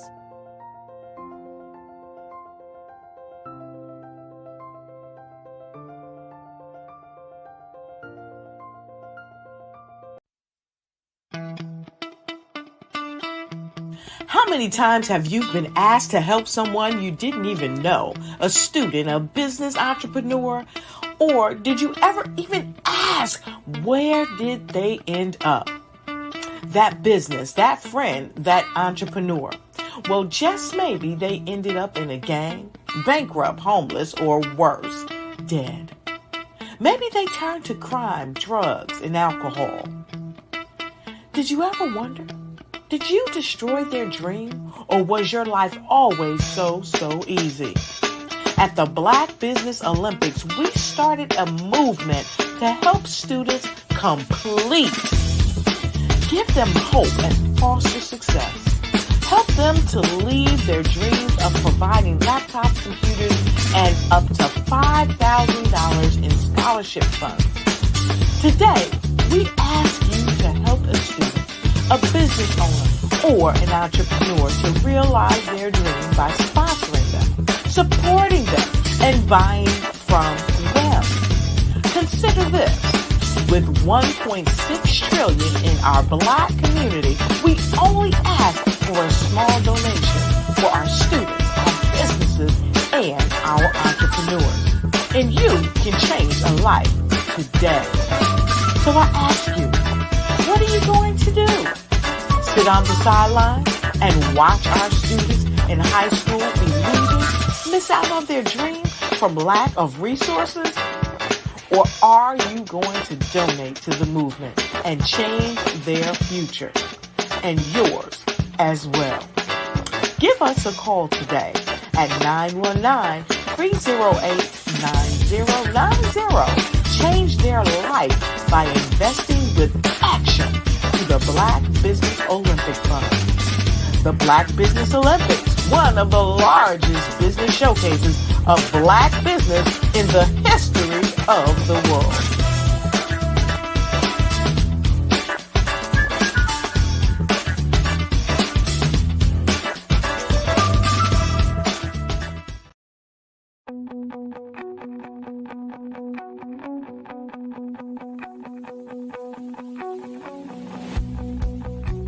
I am Black business. From the moment I wake until the time I sleep. Yes, I am Black business. I am Black business. Tell me, are you Black business? I am Black business. Do you support Black businesses? Listen, I support Black business because I am Black business. Black Business Expo, one of the largest business showcases in the history of Black business in the world. The world! Sign up today at www.blackbusinessexpousa.com or call 919-308-9090. I am Black business.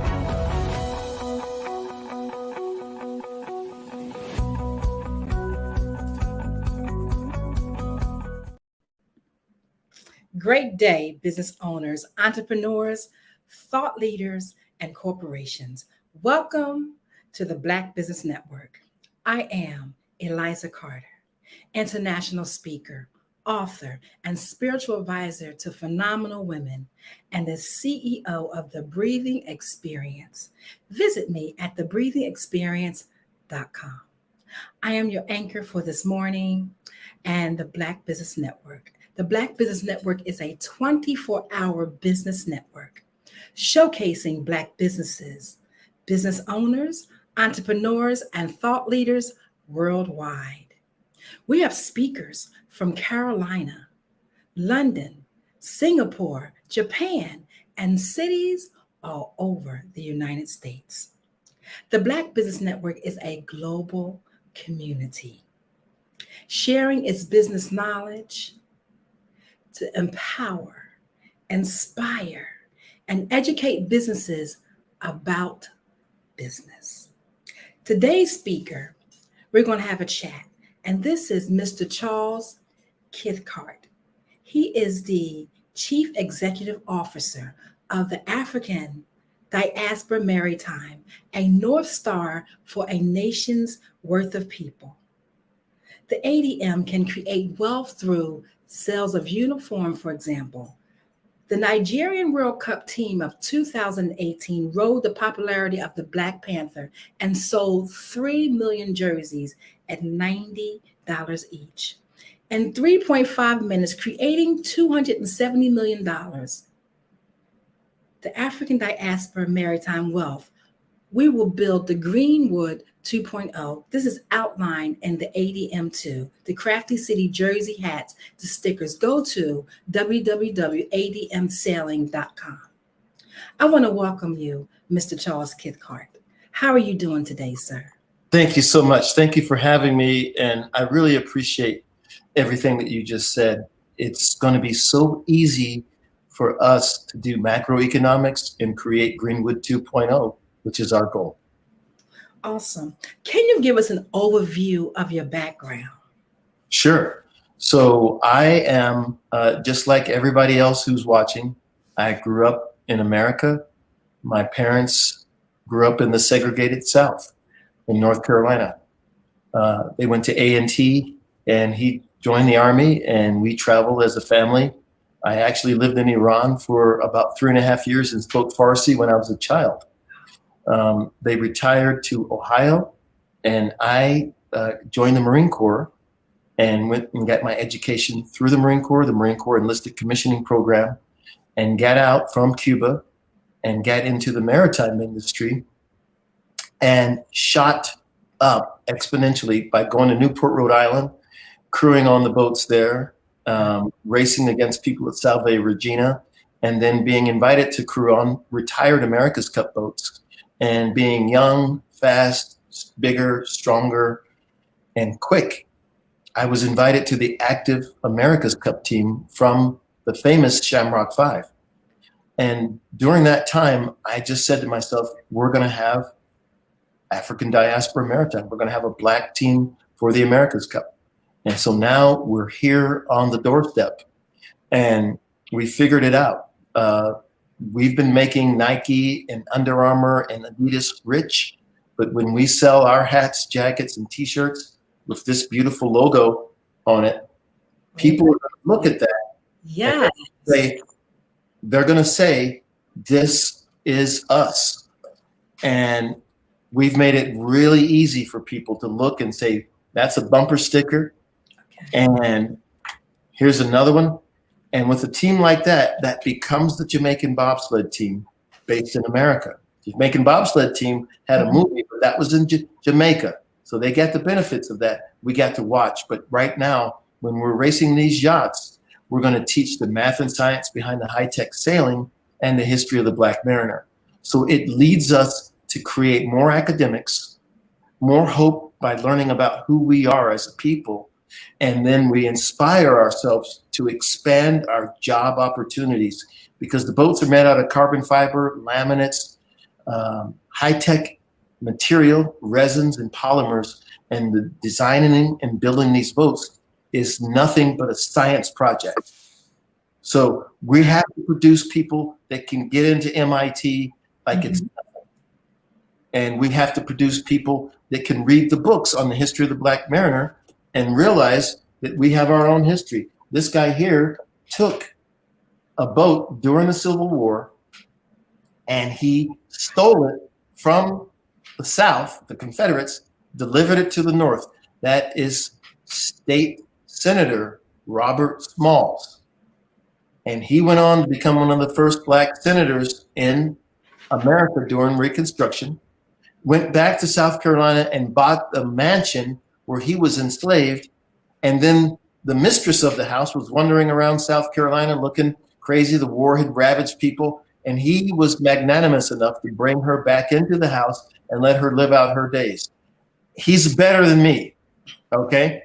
He's better than me. And when we hear these kind of stories, we're not hearing the story that we're just victims, that we're just cargo on a boat. But we start to realize that we have a history, we have jobs that we've done. I mean, there's a book out here called Black Jack, and it's African Americans during the age of sail. So that when they had those big giant ships, Black people were crews, they were pilots, they were captains, they were navigators, they did everything. So being in this field is extraordinary because we're not just dealing with something new, we're dealing with a history that we already have. Now, I read the newspaper and I hear the news reports that our kids aren't reading percentage-wise. Of course, we have HBCUs and we have plenty of smart kids, but percentage-wise, we're behind. We're not reading as much as the average groups. So these books, I can stack them up pretty high, and they're going to read these books. And it's not just the kids, it'll be the parents that read these books. So as we talk about my history, everything that I've done led me to this moment. So I get hired away from Shamrock 5 and I try out for the Active America's Cup team, and they hire me. And I walk around, and that was America Cubed. So that was Bill Koch. He's one of the Koch brothers. And so before that, it was Shamrock 5. Shamrock 5 was owned by Elizabeth Meyer. So she had about $77 million she was worth. And somebody said, well, she's Bristol Meyer. And then another person said, no, her father was the president of the World Bank. And I'm like, what's the difference? You know, so these are wealthy people. Then Bill Koch from America Cubed had gotten kicked out of his family. And so you heard about Charles and David in the news. They gave him $600 million to go. These are numbers I don't understand. And then after that, I was the project manager for the Age of Russia. And that gentleman, Vladimir Kulbida, owned a bank in Russia. So you can just, he owned the bank. And I ended up understanding the business dynamic, also the operational dynamic of creating an America's Cup team. And so if we think about it, we all know who the Dallas Cowboys are. Instead of being the running back, I'm Jerry Jones. And we're going to create the money.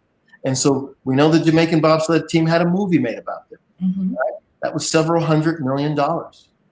We'll get a movie made about us. We'll have that money. And so when you're doing Black Business Network, Black Business Expo, and all of these different things, ADM not only is going to create Greenwood 2.0 in Baltimore, but we're going to be a clearinghouse to create money for the businesses that are already in business.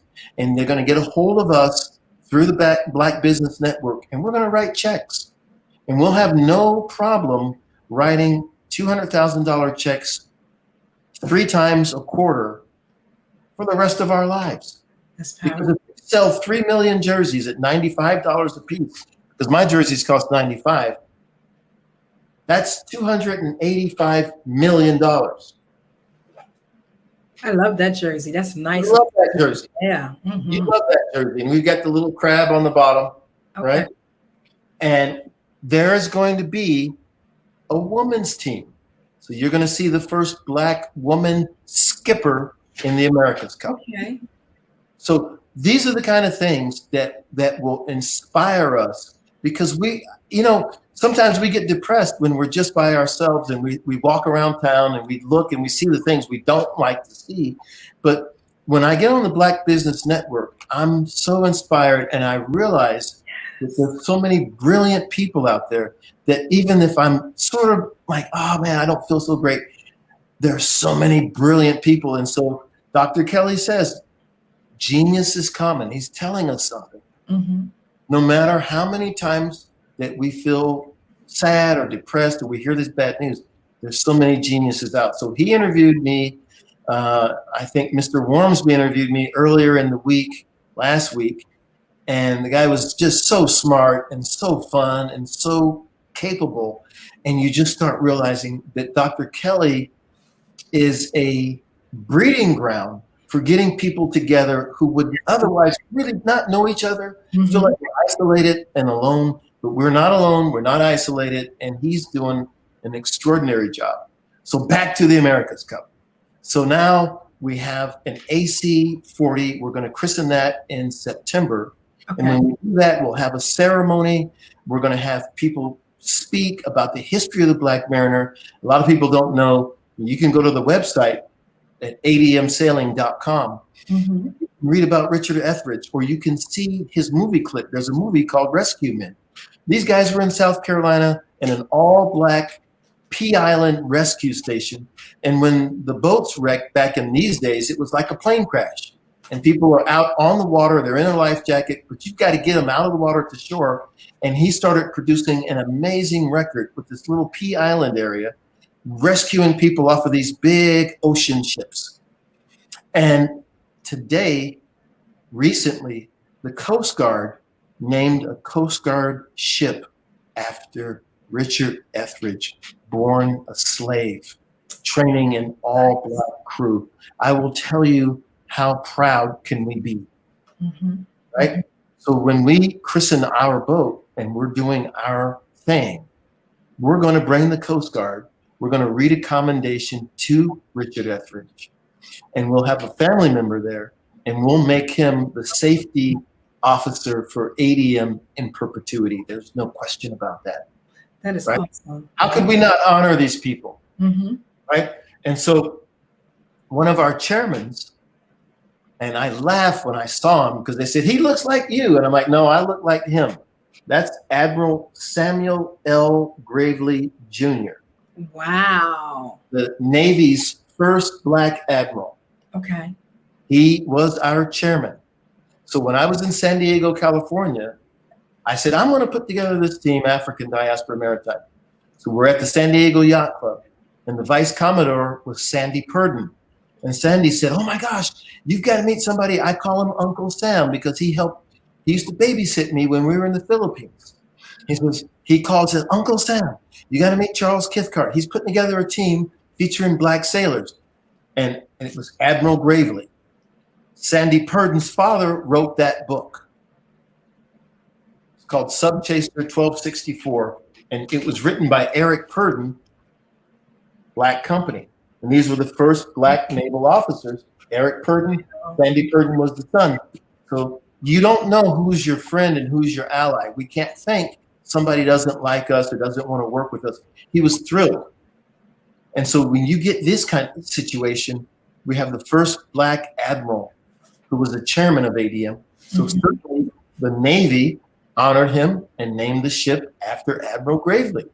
So we're going to have a ceremony, and we're going to honor Admiral Gravely, and we'll name him the Fleet Admiral for African Diaspora Maritime in perpetuity, forever.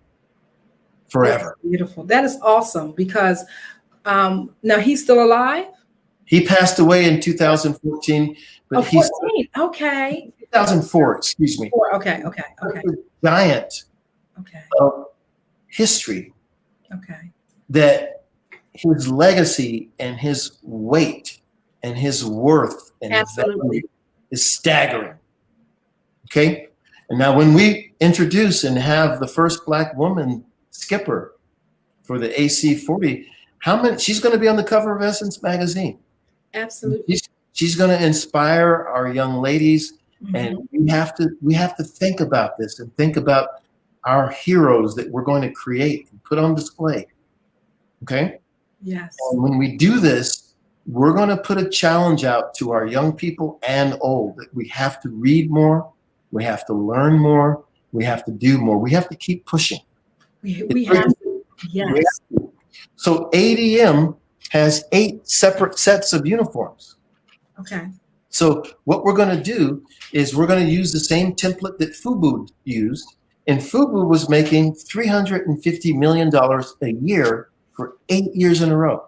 Wow. When I tell you that I can write a $200,000 check twice per quarter, year round, forever, I mean it.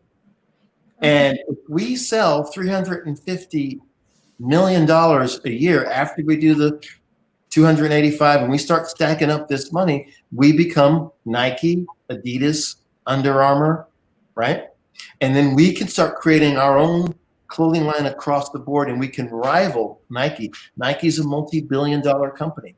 Absolutely. They put the clothing on our athletes, and our athletes run up and down the field, typically in college, typically for free.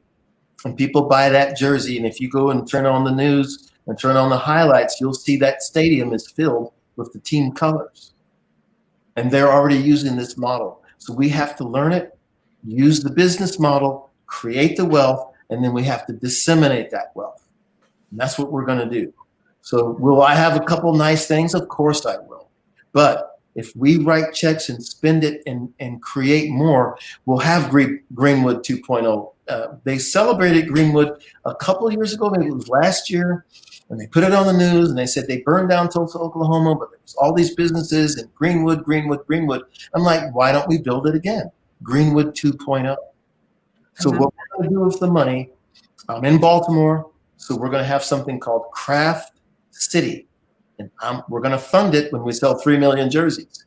Okay. And we're going to open up 5 businesses with 50 people per business. And we're going to sell cold glass sculpting, hot glass blowing, tongue and groove woodworking, something with watches. I collect watches. They'll make watch faces. And let me tell you something. When they start making these watch faces out of cloisonné, guilloché, paillonné, all these beautiful French arts, we can have the Black Jazz series with Dizzy Gillespie, Miles Davis, Charlie Parker. These watches will sell out. Okay?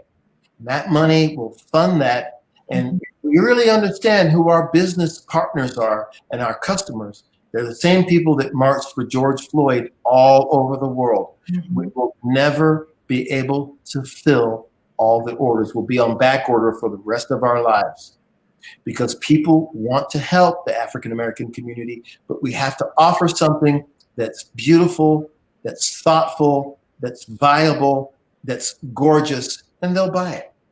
So when we do that, we're going to use that money, and that's just 5 in Baltimore, but I've identified 50 crafts that we can sell so we can build it in Chicago, New York, Detroit, Atlanta, Los Angeles, wherever there's a big hub of African Americans, and we can start recycling these dollars. So when you talk about this America's Cup team, you know, we're proud of the fact that it's a boat and it's a Jamaican bobsled team and it's fun. We know that's the sizzle.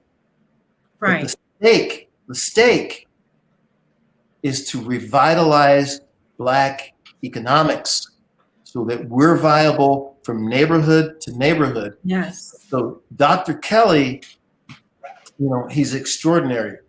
Now, there's a couple things I don't like about Dr. Kelly. First of all, we're both born in North Carolina, but he likes UCLA, and he should be a Carolina Tar Heel fan. So he's got 1 point against him.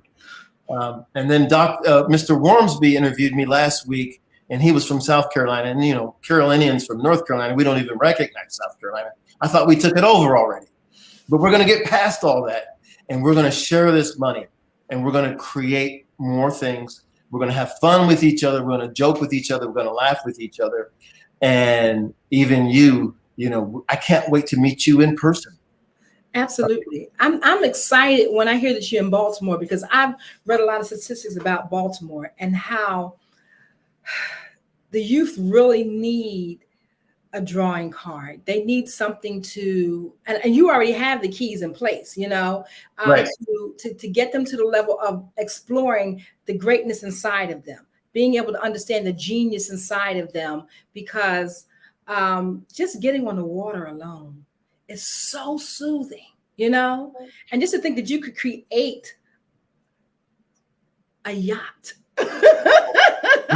Help to design it, put it together, put the footwork in, and do a unified effort to create something that would last for generations and generations and generations.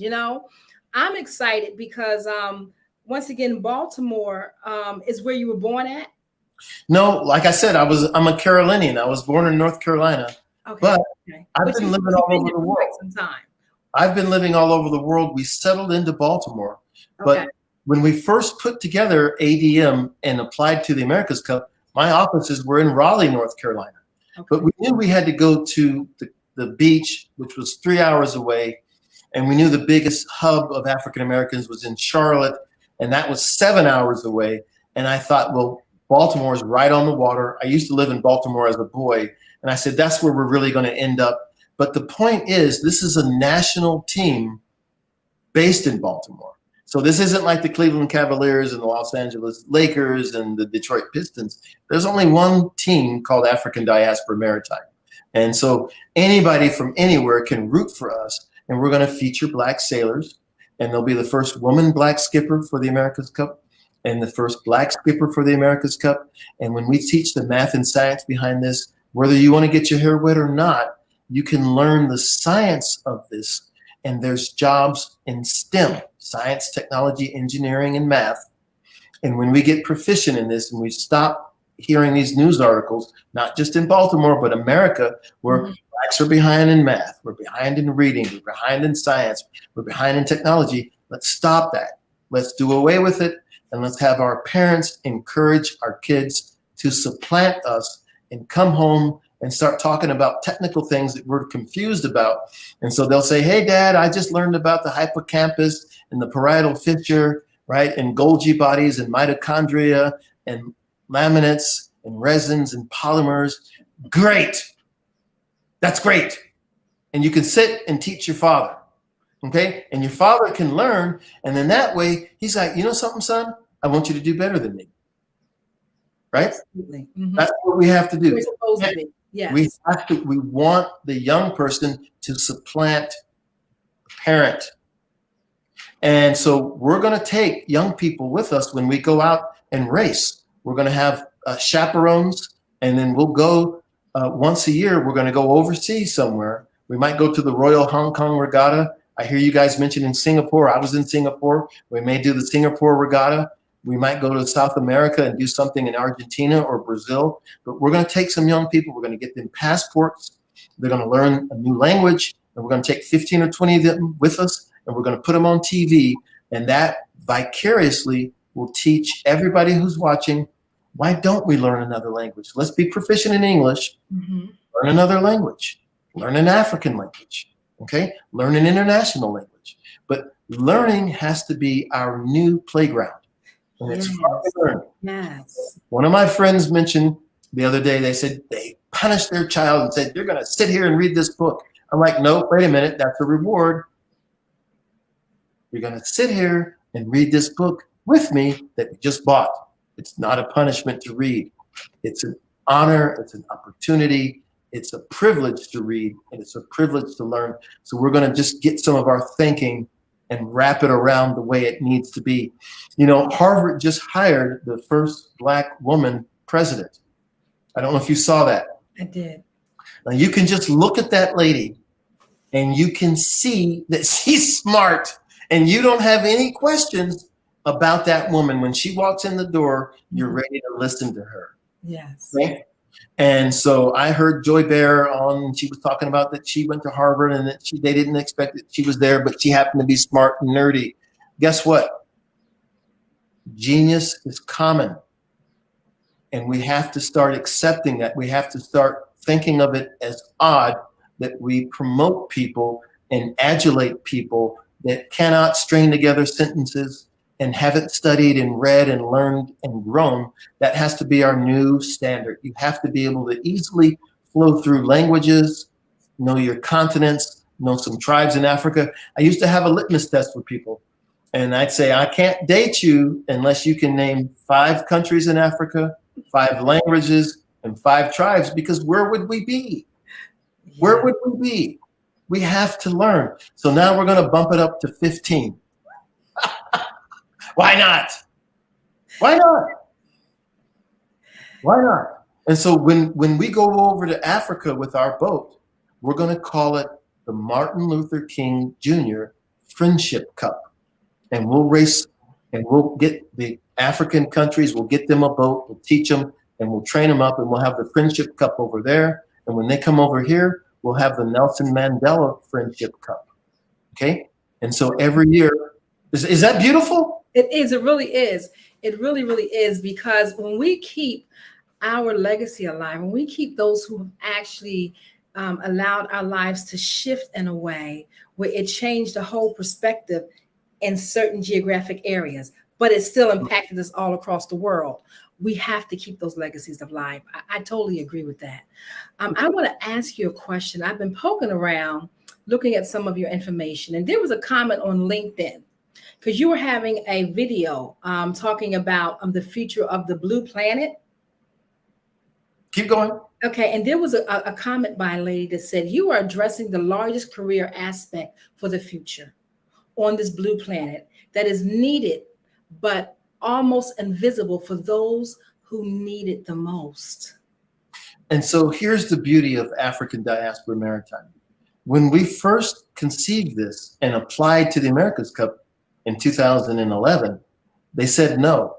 And a billionaire from Europe sent me $1 million and said, take them to court. So if you're out there listening to this and you want to Google ADM versus GGYC, we were in the New York State Supreme Court, because they knew how valuable this project was and is. And they knew you can have midnight basketball, you can do all these other things you want. Don't let them have an America's Cup team. They can't stop us now. We've already been to court. We're ready to have our Jackie Robinson moment. And when this thing becomes known, and we start producing young people and old that are reading these books, traveling with us, learning the science and the STEM, learning all the biology of the heart rate and how much the water and the wind and the waves affect the human body, right? This is biology. And so you're going to see bright, young, and old people speaking about this, and we have to get rid of the idea that something's not for us. Anything on this planet is for us, okay? I totally agree. I won't feel the least bit confused when a little kid comes up to me and he's learned a little bit of Chinese and he's got some chopsticks and he says, you know, I just came back from the Royal Hong Kong Regatta and I learned how to use chopsticks and I can speak a little Chinese and I'm working on that and I'm also learning some STEM. Keep moving, keep going, impress us. And we're going to impress ourselves. And I'll tell you another thing. I believe that the problem that we're having with a higher than normal murder rate, a higher than normal out of wedlock rate, is that we've been trained to not love ourselves. And so sometimes we don't love ourselves. And so when we start seeing these inspirational things, we're going to change the vibration in America. The vibration right now is that we look across and we see somebody, and I don't know if I like him, and I'm not sure who that is, and whatever, he stepped on my shoes. We're going to quash all that. And we're going to get into a position where we realize that our ancestors suffered and got us to this point, and now we can walk into any business, into any school, into any library, anywhere in America, and learning and knowledge which our ancestors fought, bled, died, cried, suffered for is right here for us. It should be nothing that we meet young people and they say, well, what are you going to be? Oh, well, I'm going to be a neurologist, right? I'm going to be a lepidopterist, whatever that is, right? Look it up and turn it into a situation where knowledge is commonplace, and Dr. Kelly's mantra that genius is common becomes a fact. Yes. Well known by everybody. And that's where we're headed. He also says, Dr. Kelly always says, what you're looking for is looking for you. You know something? And this is why I'm telling him he's got to come back and like North Carolina Tar Heels so I can really I really want to be his buddy. But he's right. What you do, you draw it into yourself. So here I am when I was in my 20s, I don't know if you can see the gray hairs are popping in, but I said, we're going to have an America's Cup team. So everything that I did drew me towards that. I'm going to show you this crest that I'm wearing. So that crest comes from the Moors in Spain because there were Moors in Spain. So it says Africanist, Diasporian, Maritimus. That's the team crest. Now, I messed up and I fixed it because there was no women on there. They're redoing it. I've got women at 1 o'clock, 10 o'clock, and 4 o'clock. Now, thank you. We have to do this. We have to learn also. We can't just be in this situation and say, well, I already know. I'm like, I got to learn something new every day. Me too. I totally agree with that. Yes. Every day. And when we do that, we become what we're seeking. We want more, then you have to become more. Somebody told me, I want an AMG, right? I guess that's a Mercedes-Benz. And I said, you've got to get to AMG skill set before you can get an AMG. Don't just walk in and get an AMG if you're not there. I've got a Ford. I'm happy with it, okay? Get to AMG level and know that you deserve that. I mean, these are things that you can reward yourself with. It's great to have nice things, but really do something with the resources that you have now, okay? And so if we start to learn this thing and learn the business economics, I think that we can have an awakening of the Africans in the diaspora, and that we can start doing business with each other. But we have to get rid of all the bugaboos that we've been taught not to trust each other. We don't like each other. He doesn't like me. I don't like the shoes he's wearing. That's out. We don't have time for this anymore. Our kids are crying for help. They are. And that makes me think about, I have a coach that says, even if you don't like a person, there's always something you can learn, that you can gain, that you can glean from them. And this makes me think about STEM. Why do you think, or why do you know that the youth are struggling with STEM? I think that there's a situation where you meet somebody. And I did this before. I used to live in Rhode Island. So Rhode Island, in Newport, you see these giant mansions. Then if you go to Providence, Brown University is there. It's an Ivy League school. So I was up there and I was almost ready to date this lady at Brown. And I went to Brown a couple seminars, and you start to feel like you're shrinking, and you look around and you're wondering, do you belong? And the answer is, yes, you do. Because you can learn anything, but you can't shut yourself down because you don't know it already. You open yourself up and say, I can learn it. So there's nothing that we can't learn. And once we understand that, we'll understand that the red tails were pilots. And if they didn't know vector analysis, flight analysis, aerial navigation, aerodynamics, hydrodynamics, they couldn't be pilots. So this is all math and science and STEM. So if we want to have something, we have to learn it. We can't just say, can I sign up to be a doctor? No, because I won't let you operate on me. But you can study to be a doctor. And so that process of not being ashamed to learn and to admit that you don't know, it's called Socratic ignorance. So Socrates said, the key to learning is to admit that you don't know. Mm-hmm. I don't know. You just said something brilliant. Now you can go learn it. Don't stand there and say, oh yeah, I know what the hippocampus is. I know what the hypothalamus is. I know what the Golgi body is. I know what mitochondria is. No, you don't. But you can go learn it. So that's what's holding us back. Our kids feel like they should know it already. They don't. They see the other great schools and they see kids going off to all these great colleges. And they say, well, I can't compete. I guess I'm already an athlete, so I'll just be a basketball player. Well, there's not that many teams, okay? So there's not enough teams. If there's 50 million African Americans minimum, and there's 30 basketball teams with 20 people on them, so 30 times 20, whatever, there's not enough teams to be in the pros. And we got enough rappers, okay? Somebody said, if I hear you saying you're gonna be a rapper, why not be an accountant, business manager, MBA, right? Psychologist, psychiatrist. Again, we'll throw lepidopterists out there. There's this many jobs that they can fill up African Americans in across America. So don't limit yourself to these, I'm going to get all these little small fields, and then we got to open this thing up and expand it beyond the screen. Now my hands are going well beyond the screen. So that's where we need to be. It's psychological, nothing else. And I totally agree. There's an organization I'm currently working with, and we're looking to bring in the scientist called, I don't know if you've ever heard of him, called Grand Hank. He does, he specializes in STEM. And I would like to connect you both, actually, because it's coming to mind that you'd like to connect you, because he's coming to speak to our organization the middle of July. Because we have funding for STEM.